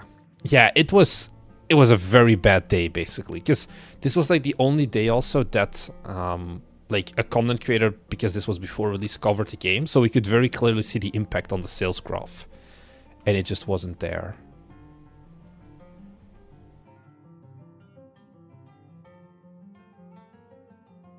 This is not Skyrim music. No, this is apparently Skyrim music still. Considering getting a desktop machine in next week. Yeah, I got rid of my desktop and everything even. Because I don't really need it. Is Maid Cafe still full steam ahead? No, we're paused Maid Cafe to do the Pripyat game. You've mentioned you got capsule art for $200. I thought it was more expensive. No. Like 200 is on the lower end.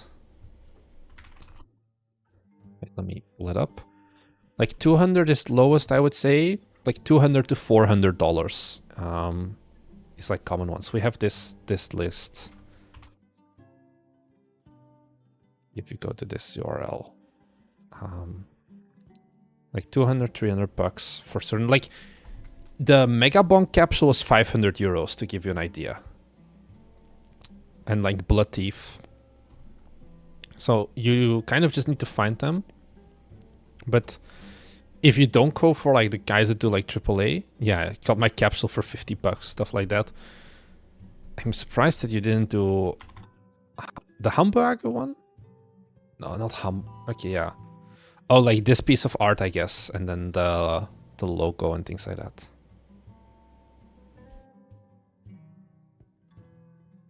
No, because Funky Slot, the problem is, if we want to make Maid Cafe Simulator, we're gonna bankrupt ourselves.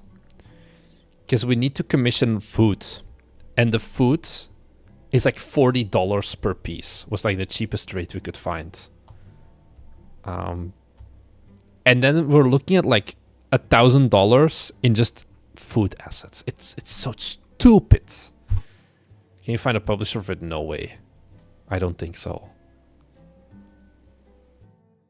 Did you abandon it? It's not abandoned, I would say. I think we still want to go back to it, but it's like financially, if we spend money on it now, it's just stupid. You don't have your own other stuff? No, we don't. Where do you think we get money from? We self-fund this. We do not have money for an artist either. So like we have to commission stuff, but the commissions are like stupid expensive still for what we get at the end of the day. I don't think I can pull up Maid Cafe Simulator, but it's like, I think I can actually. Let me just quickly not leak too much. Yeah, it's like these dishes were $40 each. The lighting is a bit weird because I just like placed them in the scene and I didn't rebake it, but it's like, yeah, it's cool, but we need like a lot more than this to get it working. What's your next move if the release doesn't go well? We sell courses. I think that's what exclamation mark Patreon for all the financials. Yeah. Can you use asset packs instead? Not for a Maid Cafe. Because that's the whole thing. I don't know how much you know about Maid Cafes. There is not an asset pack where you can get like... can I open image in new tab? Good luck finding an asset pack for these kinds of ice cream. Or like... This is an adorable omurice with the two bears. But it's like this stuff needs to be commissioned. There's no other way, basically. So, yeah, we talked about it a lot in the Discord, I think this morning or yesterday evening, basically, of like, yeah, maybe we should do courses. Maybe not. And I still don't know it, but it's like... Yeah. Like, all of the other assets for the game we have, it's just like the food, and then the food is so expensive for some reason. So, yeah.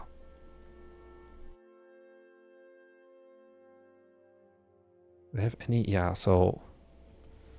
This was also like... This was the food in like the render. You can see like Fiverr. And it's like, does it look good? I think so. But the scale doesn't make sense. You do it in a different art style, but then we lose the point. The point is not to make it in a different art style. Because then you lose other stuff. You need custom anime songs for the cafe. I think we can get that working. We don't need to get custom anime songs. I have a bunch of like anime sound packs from Maid Cafe. Not Maid Cafe similar. Magical Girl Guardians. So yeah. Can you do like 3D scan? No. Make assets for Parfait and sell it. But we don't have. It's like the cost of like, I can do anything myself if I really wanted to. But is it the best thing to do? Most of the time, no.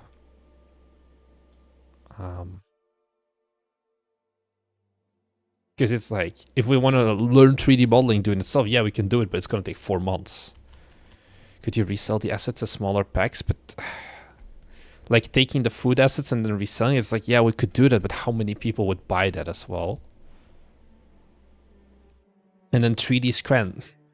I don't have an iPhone. How am I going to 3D scan this? I don't know. We still have to learn it. And once again, there is an extra cost related with learning that then at the end of the day.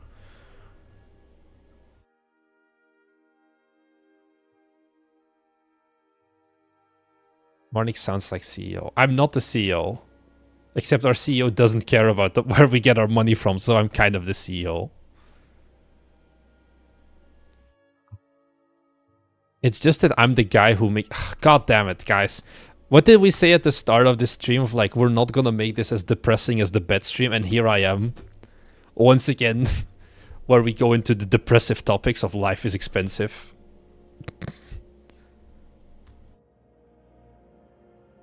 What ideas do you have that would work with the assets you already own? You mean like Pripyat Zero? The asset we already own, and a game that we kind of got sponsored to make as well?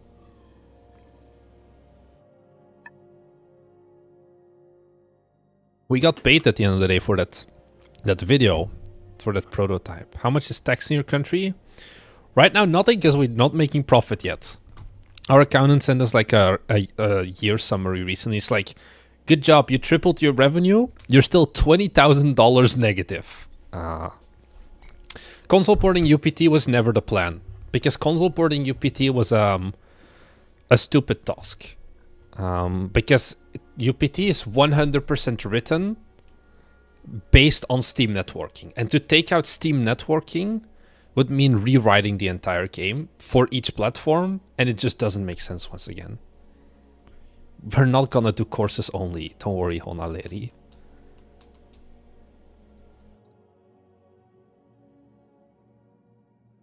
I'm listlessly wandering around. I didn't sleep enough, and I'm on a public bench next to a trash line spot near a river.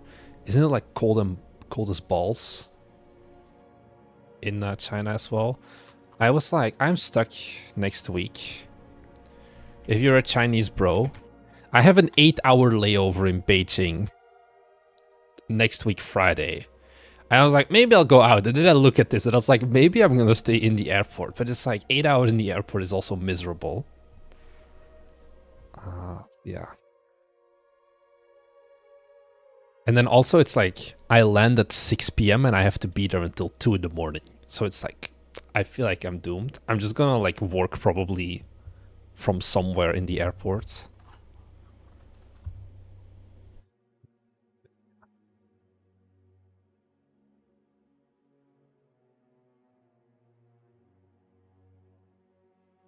That's the downside of like China. Yeah, China flies between Japan and Belgium, and on the one way, it's very good. It's the fastest you can go, basically 16 hours one stop, because there's no direct flights between Belgium and Kansai. But then on the way back, every single airline has an 8 or 9 hour layover for some reason. Laying over in the bench is a local sport in LA. 16 degrees right now. Yeah. Winter has never come here. I guess you're in the south then. You're in the good parts. So I have to survive. I don't think live streaming in an airport is a small idea. I don't know why. Just a hunch that I have. At least not in China. Also, because I will get actually deported then, and I don't want that. I was flying last time, and they took like my tripod completely apart to like check for everything. It was miserable. Make airport 0 in the airport. What would an airport 0 look like? Ooh, now we start thinking. Mike 10 also, I was wondering, but my Unity doesn't work, right? Let me see. Is it every project that doesn't want to start, or is it just like that one? Do I still have Breachkeeper? I still have Breachkeeper, but I don't think it's gonna boot. Let's see if it boots. If it boots, maybe. There's no good airport terminals. And I don't think 8 hours... Find your correct... Yeah, you mean like the gate, right? I think honestly, like, it could make sense. But I don't think I can make a full PSX airport, though. That's maybe the question.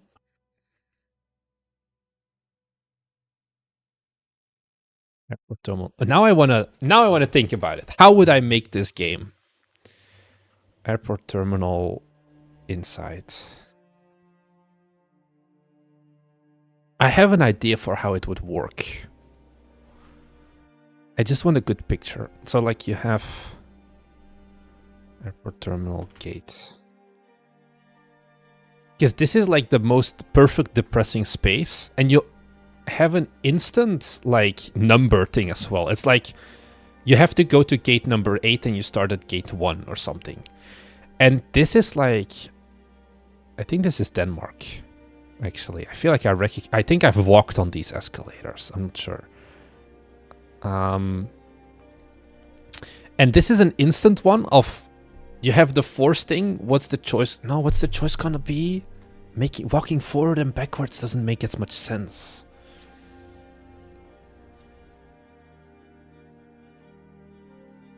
I'm just thinking there's no... Because I like Mike 10's idea, actually. And I kind of want to, like, give it a little bit of thought of, like, how would I implement it? There's no good 3D, at least for Unity. Does Fab have something?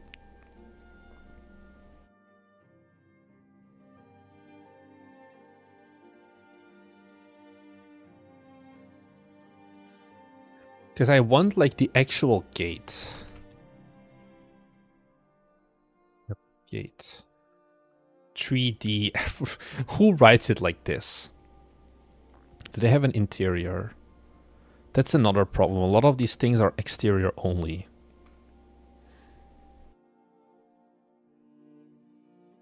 This is a horrible model. Who wants this? Why does this look so cursed as well?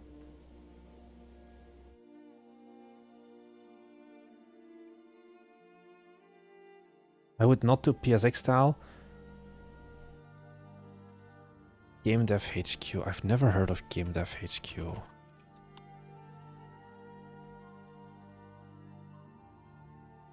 What is this? This feels like something vibe coded. Huh?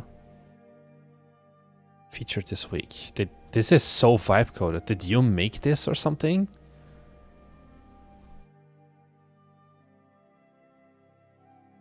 What the hell is file base? You don't have a file base. This is like a vibe coded course. This is like AI generated images. $1,000. My dude, if this is you, please reconsider. If you call this cheap membership. Where did we land upon? Think people buy this? 12,000 game assets, $250,000 value. Basically, this just gives you access to one of those, like you have like Unity assets for free, I think. Like if you just look this up. Like you have like sites like this, where you can like get pirated assets. Do they just give you like a premium membership to one of these kinds of sites? Because there is no way you get everything free. Oh, here, file base. What is this?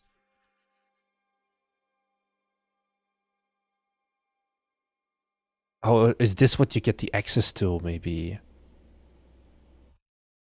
And it's like included. Search assets. Airport. They have nothing. Anyways. the reason why we were going to the PSX style is because there's no like there's no real asset for this kind of terminal, I feel. And then PSX would be the only way that we can make somewhat ourselves.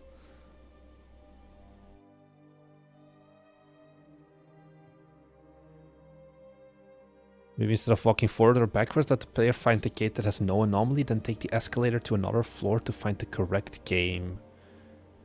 Again. There's a PSX asset pack on itch. Airport. Quebec Airport. Not sure which one.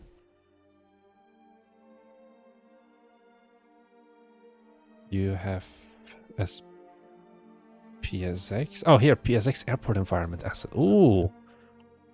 This actually looks pretty cool.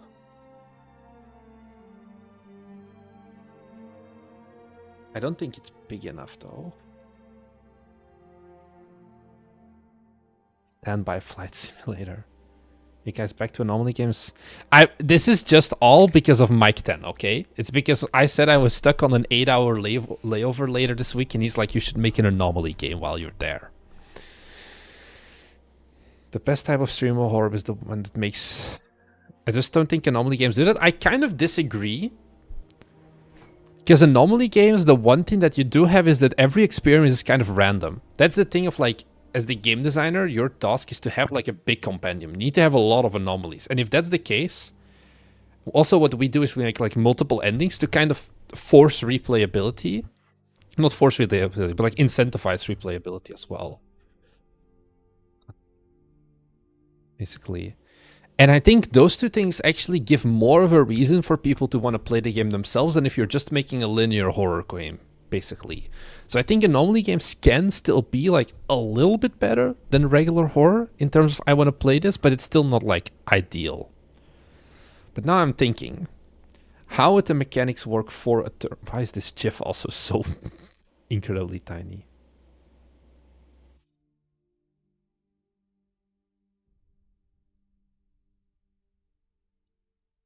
Not sure how I would do this mechanically, actually. I like the setting idea because it's also one of those things that like is instantly recognizable. Almost everyone has had a layover at some point. But how I would actually implement it as a game design loop?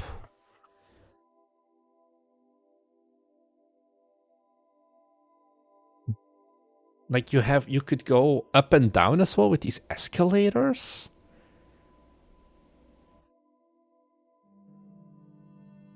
I would just do something like gate 8 or something. Maybe it's like too generic. And then this is also so easy. You can just put like creepy guys on the benches.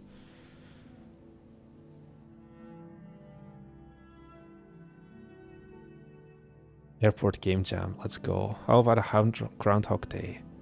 Anomaly game. Isn't every anomaly game a Groundhog Day, basically?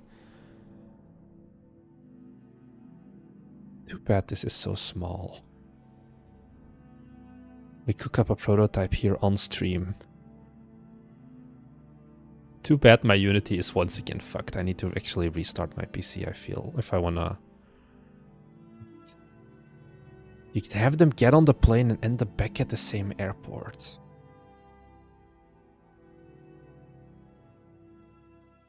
Ending of Airport Zero, you arrive at Kyoto and the game prompts the player to buy Kyoto anomaly. Ah! I think it's always a good... I think it would be a good thing as sort of like you're boarding the flight to Japan. I'm still just thinking about how the loop would be. Like, what would be the looping segment, basically? Of if there is anomaly or no anomaly.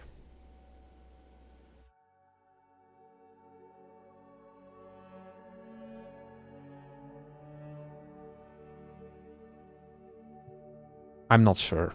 I think the environment is very solid.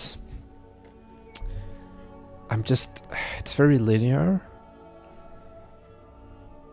From back to... I'm kind of just imagining, I want it to be like an infinite terminal. is more of the idea. I don't know. Let me just like Kansai Airport floor plan. Can I find this? Map here. Terminal 1 building.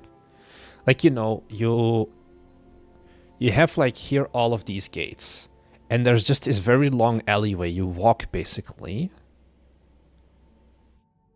Oh, they have the train.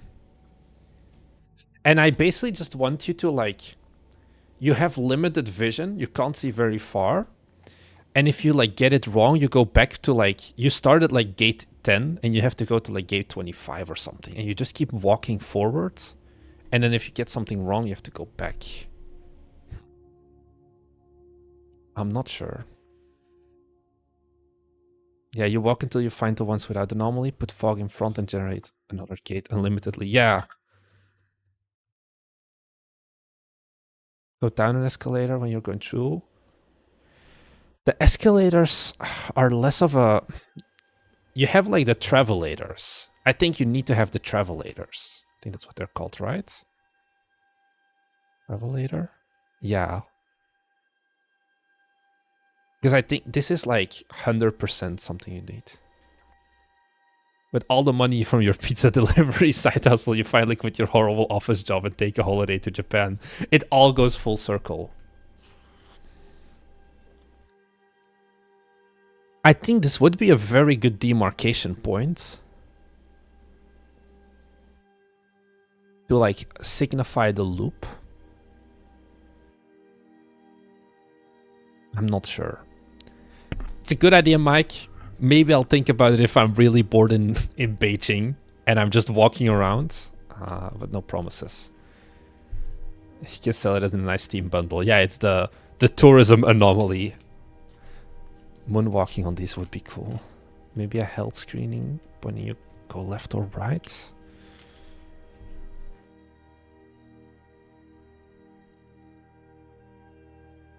I'm just looking again at the assets that we have to work with. Fiverr artists are too expensive. And it's like, this is a shitpost of a game. I don't think I would make this as an itch.io game or something and leave it at that.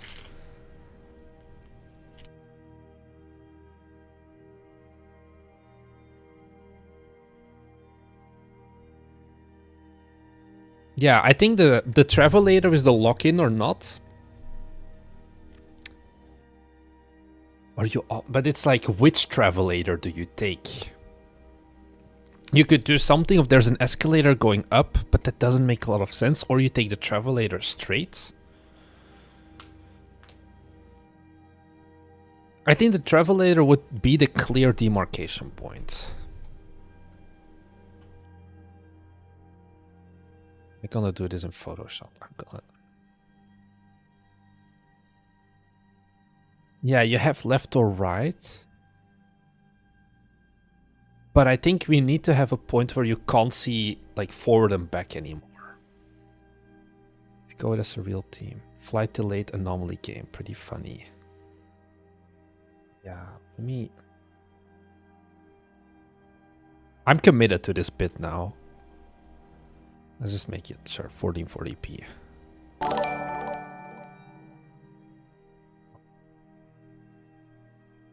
Thanks, by the way, for the follow, Miza1. I think about horror and airplanes. I see Final Destination. I've never seen it one. Just put it around the corner. So the idea would be...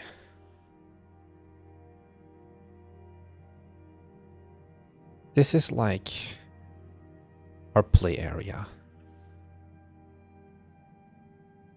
This bigger. God damn it, Photoshop. Why are you like this?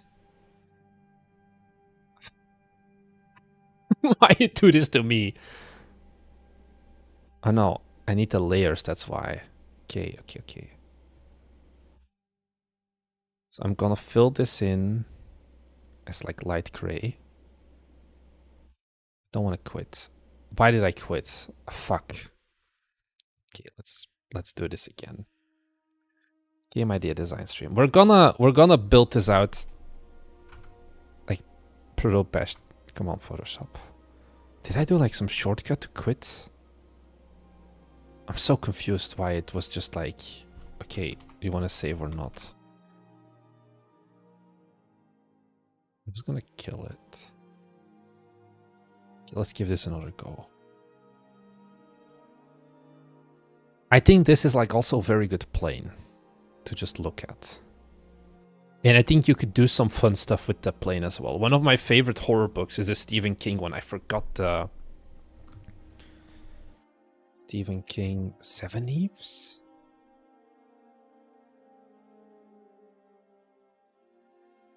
This one? No, this is not it. It's an older book. Stephen King, Airplane. I'll find it. The Langoliers, this one.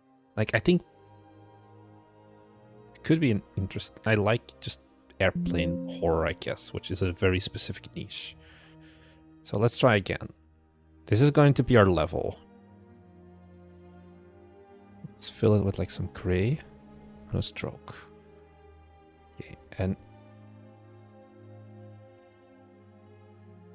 we're going to have our travelators. They're gonna be like this. Let's make them yellow.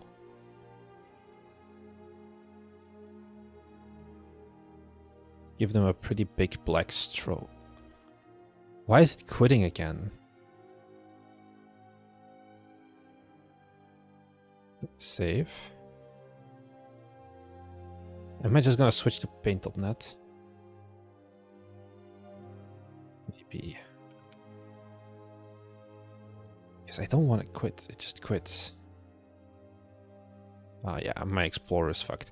I think my PC is just giving me a universal sign to fuck off.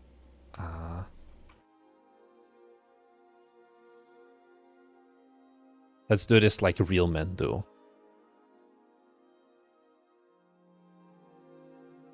This is the main gameplay corridor area. Perfect. Then... this doesn't have layer support even, right? That's my orange. Yeah, no, this is fucked. Computer's taking you to...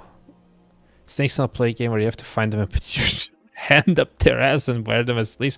What are you talking about? Maybe I want to actually hide this message from YouTube. YouTube is like, you may want to not do this. I'm gonna do that one. I have paint.net actually. I don't. Okay. I have no idea then. Maybe we should move on from this. I still have my... what is this airport lounge? Is this Roblox? Is this AI generated Roblox model? Look at this text. This is not like real text. This is like an AI generated entire... No, this one looks better. This is like very weird. And apparently people have even bought it. 27 contributors.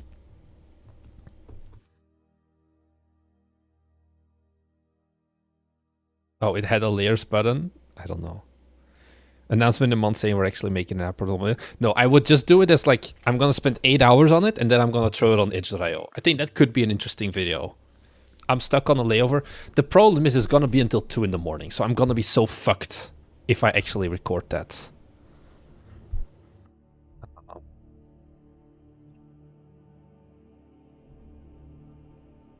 But yeah.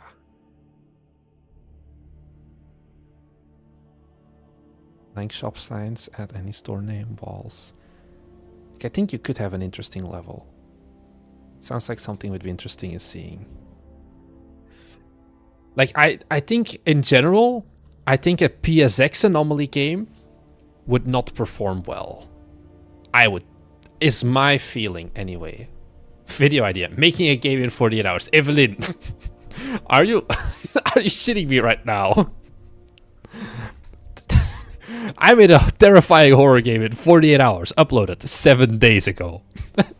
We're not doing that 3 weeks apart from each other or something like that.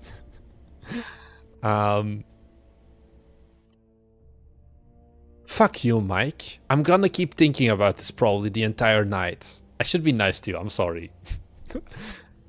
But I think the idea of like making a game while being stuck at the airport is very interesting. I know that's the joke, lol. Okay. Maybe I'll think about the game design at first and like prepare something.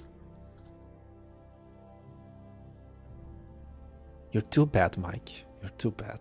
You should have just... Anyways, we should move on this topic, I feel. Has anyone still submitted any questions? They have.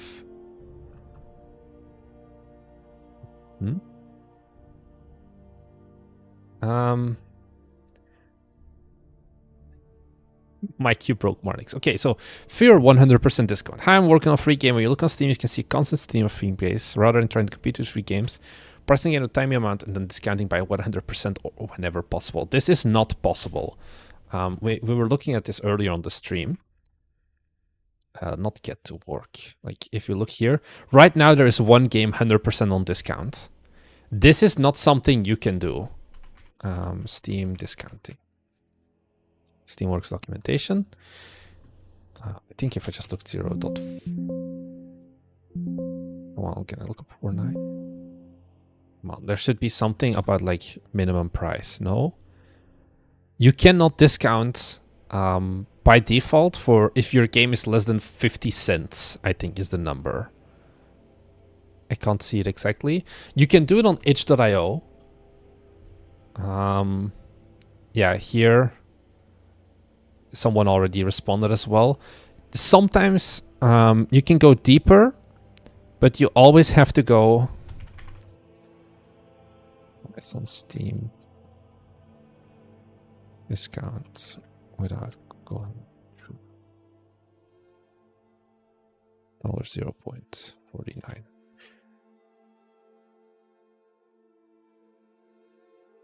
We had someone from the call-ins who did this strategy on itch.io. No, this is not. Itch.io indeed supports 100% discounts. Who did that as kind of a trick to get more people, because then you get like more itch.io visibility as well. Why is my itch.io in light mode? Oh well. Because you can usually find like games that are like 100% discount or something. Not right now, I feel, but it happens because it does give a very big like visibility boost basically as well. I made several games all taking 48 hours. Here's what I learned. TLDR, 48 hours is way too short. I have a question. You need to commission a capsule for a horror game. I think you don't need to commission, like, you can still, but I think you need to get a different style, basically, for a horror game. Like the capsules we were looking at earlier, like the 2D hand-drawn ones don't fit. For a horror game, you can more often get away with just screenshot of the main monster or something with a scary font logo and then a background, and you can go pretty far with that already. Or if you do get it commissioned, you need to find like an artist who focuses more on like the gloomy dark art style, basically. I think the problem also with the airport video is like I'm making the same game again. I'm making yet another anomaly game, except wow, now it's in PSX graphics. So I think as an actual video it may not even be that valuable or something that people really want to watch that much. So yeah, I feel like I haven't asked for a game jam in a long time, Marnix. I don't know where I talked about it. Maybe it was a Patreon video, maybe it was a live stream. I think I would rather want to do an asset jam at this point compared to a game jam, where we all just like learn how to make some style of asset. Someone makes music, someone makes 2D art, someone draws like naked ladies. So I want to try out like PSX assets or something like that. And I think that could be an interesting like thing. I think a game jam maybe less.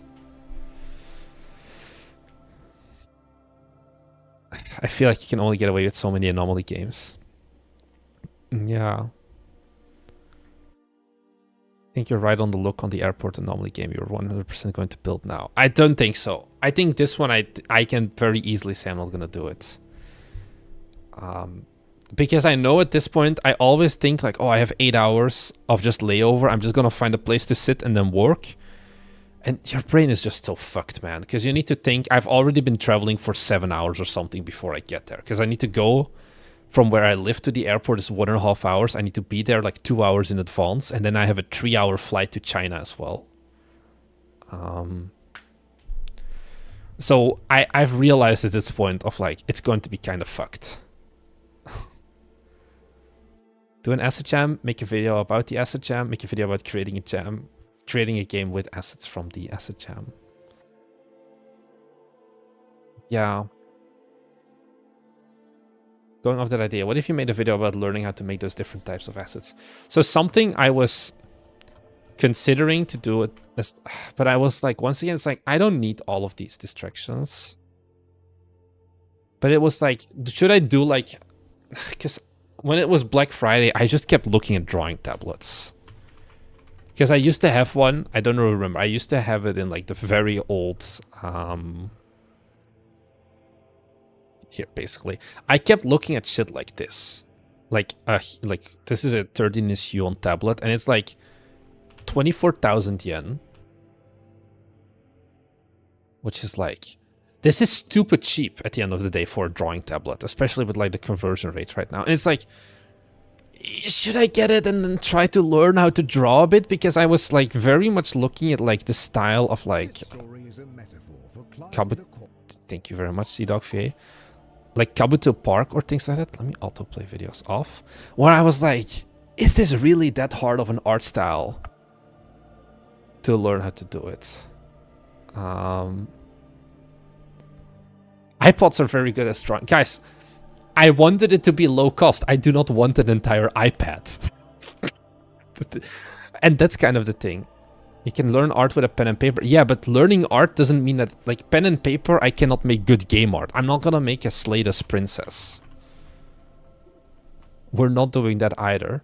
Where it's like, I kind of want to learn, like, this art style and, like, be able to make, like, a cozy game.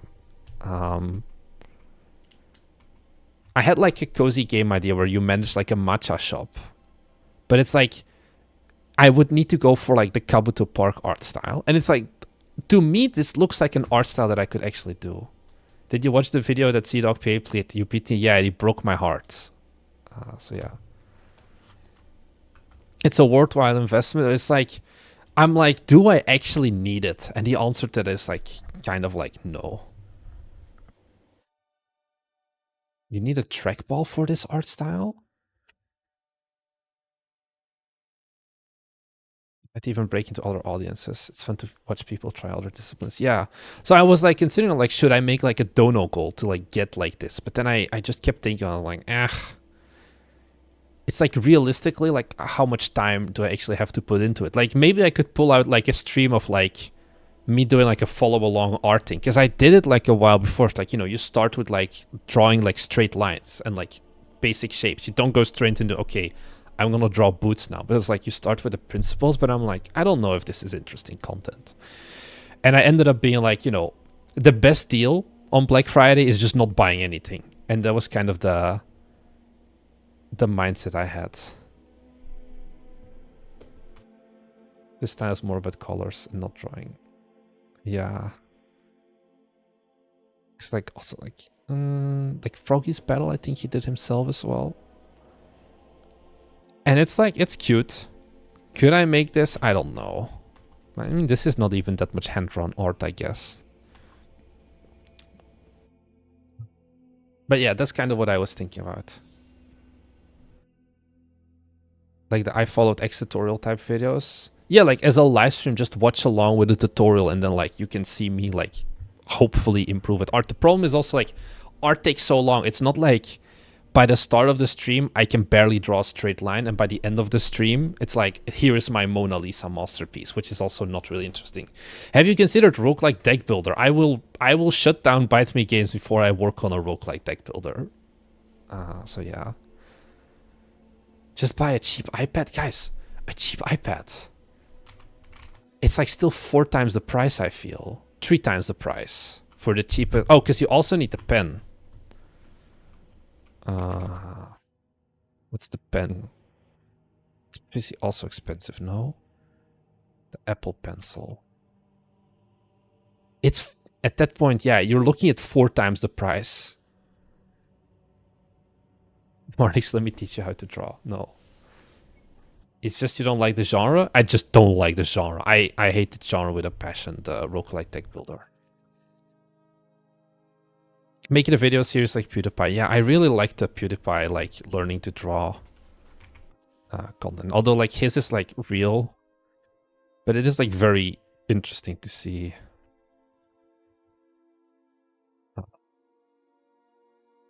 And it's like, would this look interesting where, you know, he goes from, like, very basic faces to, like...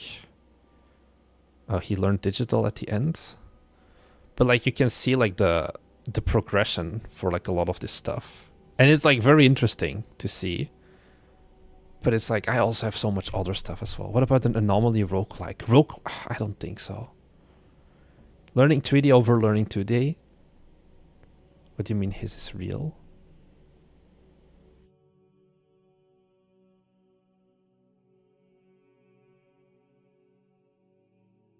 Screenless tablets. It's more expensive as well. It's not more expensive than an iPad. I don't know how cheap you guys are getting iPads. I will say traditional drawing skills translate to digital better than the other way. I would believe that. Use AI art and go down in flames. We're not doing that either.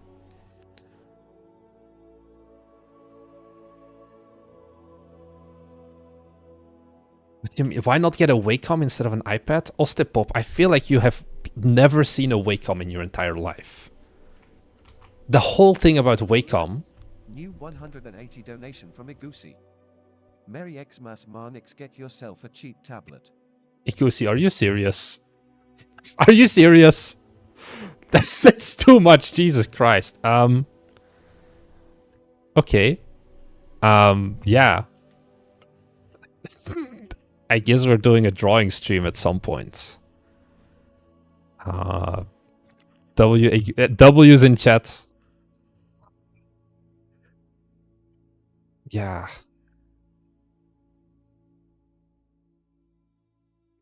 So, let me give you a history of my drawing tablet experience, because I actually had... I had the wire... Not that, this is a Zenzi Labs. I had the ones without the screen at first. So, in my previous life... I don't even know which ones I had anymore. Something like this, basically. But then bigger. In my previous life, I worked at Cisco as a software... Not a software engineer. A network engineer. And what my job would entail is like drawing network diagrams. I would go into clients, like meetings... And they say like, hey, we want to have disaster recovery. We want to have all of these things. I once had like a client that was an American school, and they wanted like one of their design requirements was that they had multiple tectonic plates for their data centers and things like that. And it's very easy then. I used to draw like network diagrams and like screen share, because this was during COVID times, with one of these tablets. And then I ended up like picking up a very cheap Artist 22 from XP Pen. That you can actually see in our old videos. And I used this purely for like work, basically.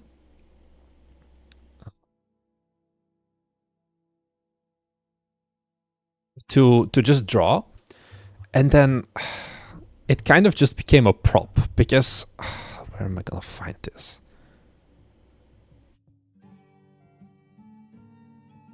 Jesus Christ, I look so old. I'm kind of trying to find out where the videos would be.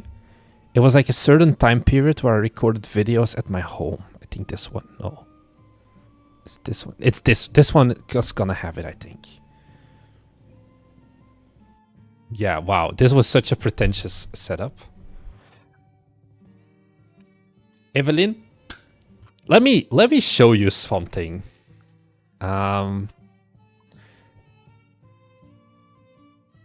Where is this gonna be? Here. So I actually have a document that I've been running for 2 years at this point. My Excel wants to start. So this is the tablet. I had this like set up for like when I used to have meetings, but with my old job. And you can even see I have the how to draw book. I still have this book as well. This is very much performative male background though. Can I start my Excel, please? I want to show you something. Sponsor leads. So every time, these are all the companies that I've ever reached out to for particular sponsors. And I want to give a shout out here. Like all of, like Huon, XPPan. Like I've reached out to a bunch of these. The red ones are the ones that have actually responded to them and said like, no, we're not doing this with you. I've reached out to all of them, like the Canvas ones. I ended up getting in touch with the marketing department and they were like, we're not doing this. Now back then we were smaller, but even then I don't think it's gonna be a thing. So I wouldn't assume that they're likely to give it to us. Like Gaumon as well, they didn't want to do anything with us. So yeah, we had a lot of them where they were like, yeah, we're not doing anything. But yeah, I guess after the stream, I'm gonna do a little bit of research in what I want to get drawing tablet wise, and then at some point, but it's gonna be fucked because I'm going back to Belgium for 3 weeks, Igusi, and I'm not gonna bring my drawing tablet back and forth to Belgium. So you may not get a stream until like middle of January next year. Did you do a Cinti tier list? We did not do a Cinti tier list.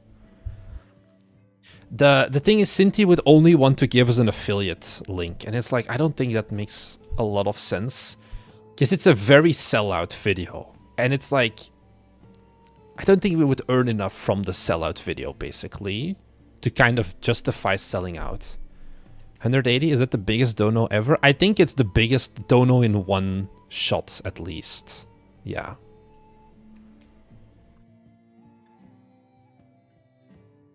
Start with Drawbox. Yeah. I used to do, like I told you, I went through this book, like the first 70 pages or something of like the how to draw.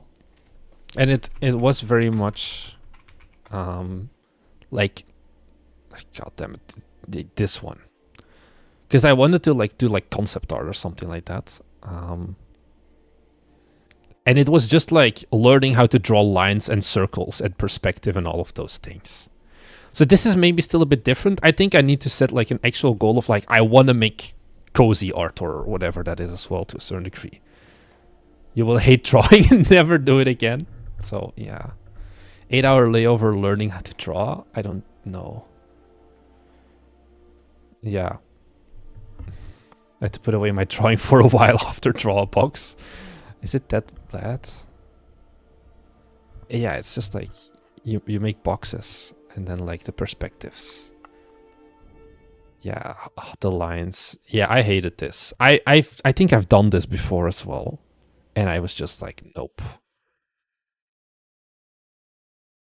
Don't follow the instructions, you will hate it. This isn't for stream. This is for the soul. Doing it MD style. Oh, and off hexes. What's the MD style? Probably I could do this. I don't know if I could make such a cute cat though. But I feel like I would have to do the art, but it's like you're skipping on fundamentals then. And if you skip on fundamentals, you have problems as well.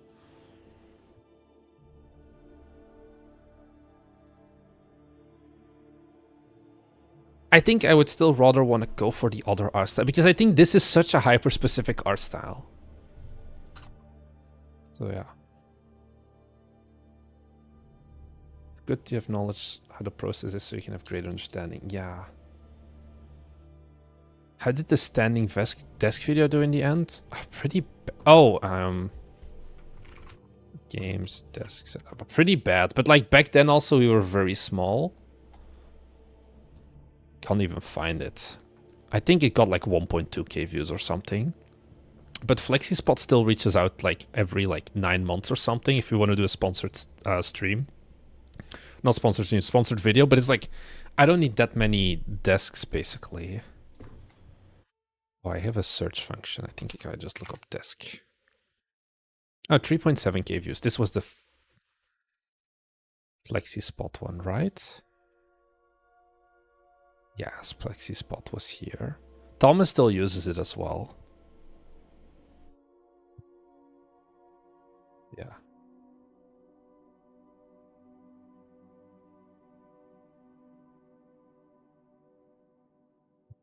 So yeah, I'll take a look at those things behind. But yeah, I kind of tried to, like Mauno, they did a... This is a Mauno micro. This is not the one they sponsored. They sponsored the worst version of this that I used in old live streams. I have a playdate. I never ended up making a video about it. I think this stuff was less like, Thomas wants a chair, and then he just sends me like, find me a chair sponsor. But most of these at the end of the day never really go anywhere for the most part. Most of the time, like, they just don't respond, basically, is what it comes down to. Game where you're in an airport but you don't know the language. Oh, that's a very different game. What does Marnix want to achieve with drawing content? That's it for the most part. Or like at some point, like make just we started talking about the idea, I think, from the Bite Me Games Asset Jam. I think that could be something where like we do the Bite Me Games Asset Jam and we do like some 3D or like 2D art as well, just to kind of make something. I think maybe we should do the Asset Jam.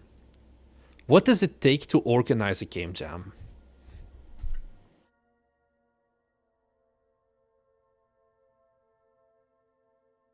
Hosting a game jam. So we would do not game. I want it to be assets. I think it's going to be way more interesting to do an asset jam and to kind of like be like, hey guys, learn some music, learn something. Not game jam, A6, asset jam, where you just make an asset pack, like a small little asset pack or something in like a weekend. Starting an end date, you can vote. Public voting is a bad idea.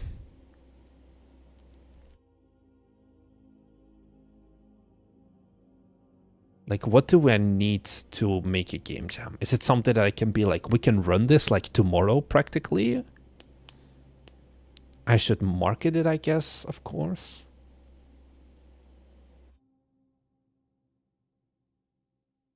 But how do we showcase the assets? I think there are some asset jams already. Let me take a look at how they do it. I think it's kind of just like you put it on, you make an itch.io page for your assets with like some images, and then you can like optionally download it, or if it's like music, jams. Do they have any big ones? Because they all have like 1 submission, 2 submissions. This one has, let's do 15. So they have a team. I need to think about a team then. But basically, like, they have like some sounds for GUI. This is a song, like a model. Oh, itch.io has ads? I didn't know that. And you just make like a little page of the model, and then you get voted on it, I think. The announcement video wouldn't be like a weekly video. It would just be like a bonus video, basically, I would say.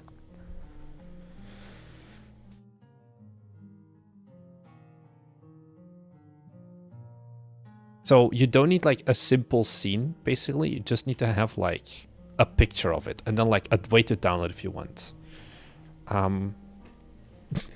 Team, made cafe foods. You have unlimited access for your game. No, it needs to be bigger, because I want it to still be like you can make any style. Like you can make music, sound effects, 2D, 3D.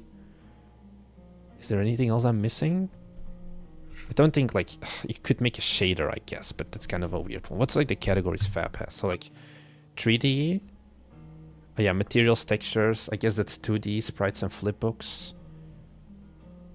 UI packs, 2D, audio, VFX. So mainly audio as well.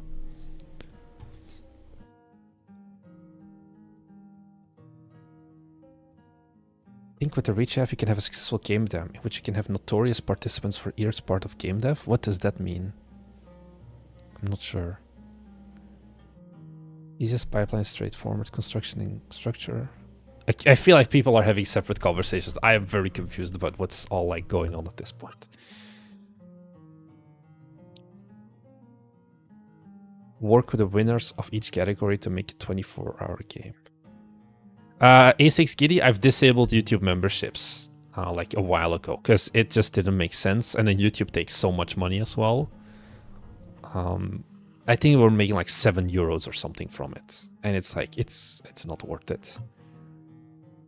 So there used to be a time where you could be a YouTube member, but not anymore. You'd have some of my art, like you saw in the call-in. I would like to believe that our audience can do better. Let's do a Made Cafe asset Fujim. No, because I want it to be... I don't know what like a team would be.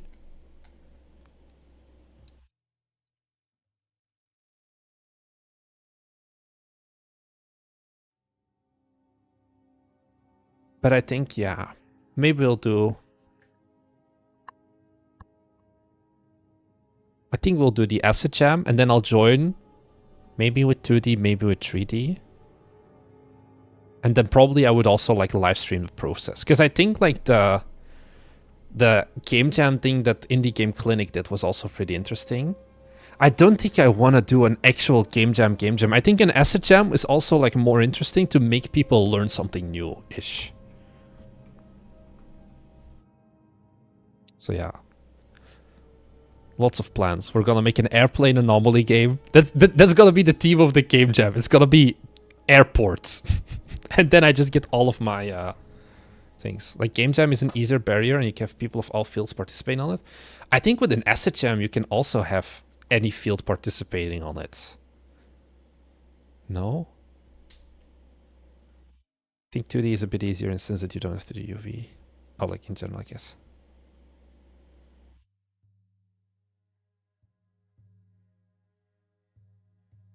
Yeah, I'll think about it. I'll talk about it with Thomas. We'll figure out something. So yeah, I think with that, guys, it's almost 9 p.m. I'm going to... Why not Asset Jam and the Game Jam using the assets? We can do something like that later, or we can make like a video where we make a game with the assets or something like that. I just think the Asset Jam fits maybe more with the vibe of what Bite Me wants. Programmers can make Unity assets, or guess what? Programmers can learn how to make something new. Like, I think what I would want to do is I would want to almost force Thomas and William to join as well in making something that is not code. Whatever that may be. Even if it's shitty. That's the whole point of it being a game jam as well. To kind of be like, hey, you can also like do stuff that's not only code. I think it should be a guaranteed given. Also with game jams, you have to do like group management for the most part, and I think that's more pain. Whereas an asset jam, you think you most of the time do it alone? I'm not sure. Nearly 1 a.m. Timidius, enjoy... Wow, I didn't know it's 3 hours time zone difference with New Zealand. Enjoy going to bed. I think I'm going to wrap up the stream soon anyways, because I've also been live for almost 3 hours. But thank you very much for having tuned in. Just give me like a few more seconds. I think the asset jam is, in my eyes, at least better than the game jam. First asset jam, then game. I think it's also... We'll see about the game jam once people... Do people even join the asset jam? Because that's another thing. Like, will people watch it? Will people join it? If we get 4 submissions, it's like... What are we doing here? Even if you don't learn to work, yeah, or it's like making... I think any programmer can make like PSX assets, for example. I think that is something that's like a very low barrier of entry. Can they make them fast? Maybe not. Not like fast enough to make a full game about it. But I think if you want like a very easy entry way to like, oh, let's make our own assets, it's like the asset jam. Price, free Patreon for 1 month. We can do something like that, or like you get a call with me or whatever.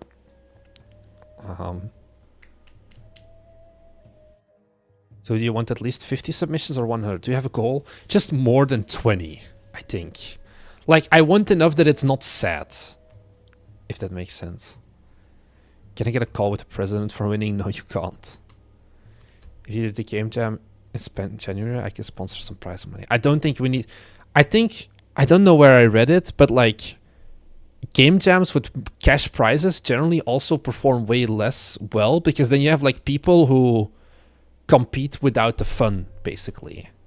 So I think something like a Patreon membership and like non-monetary benefits, basically, would be better in order to keep the vibes good. I wouldn't be doing it before January as well.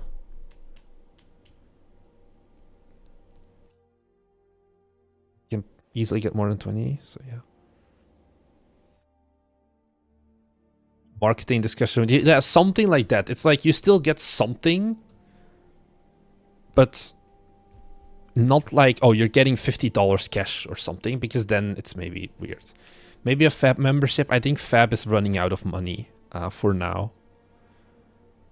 And they also were focusing only on Unity, but we'll see about that. I'm gonna make the Acid Jam sponsored by Meshy AI.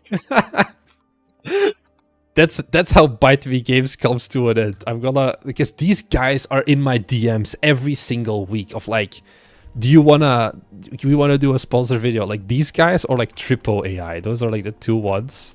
And always I'm like, please just leave me alone. Like the text to 3D.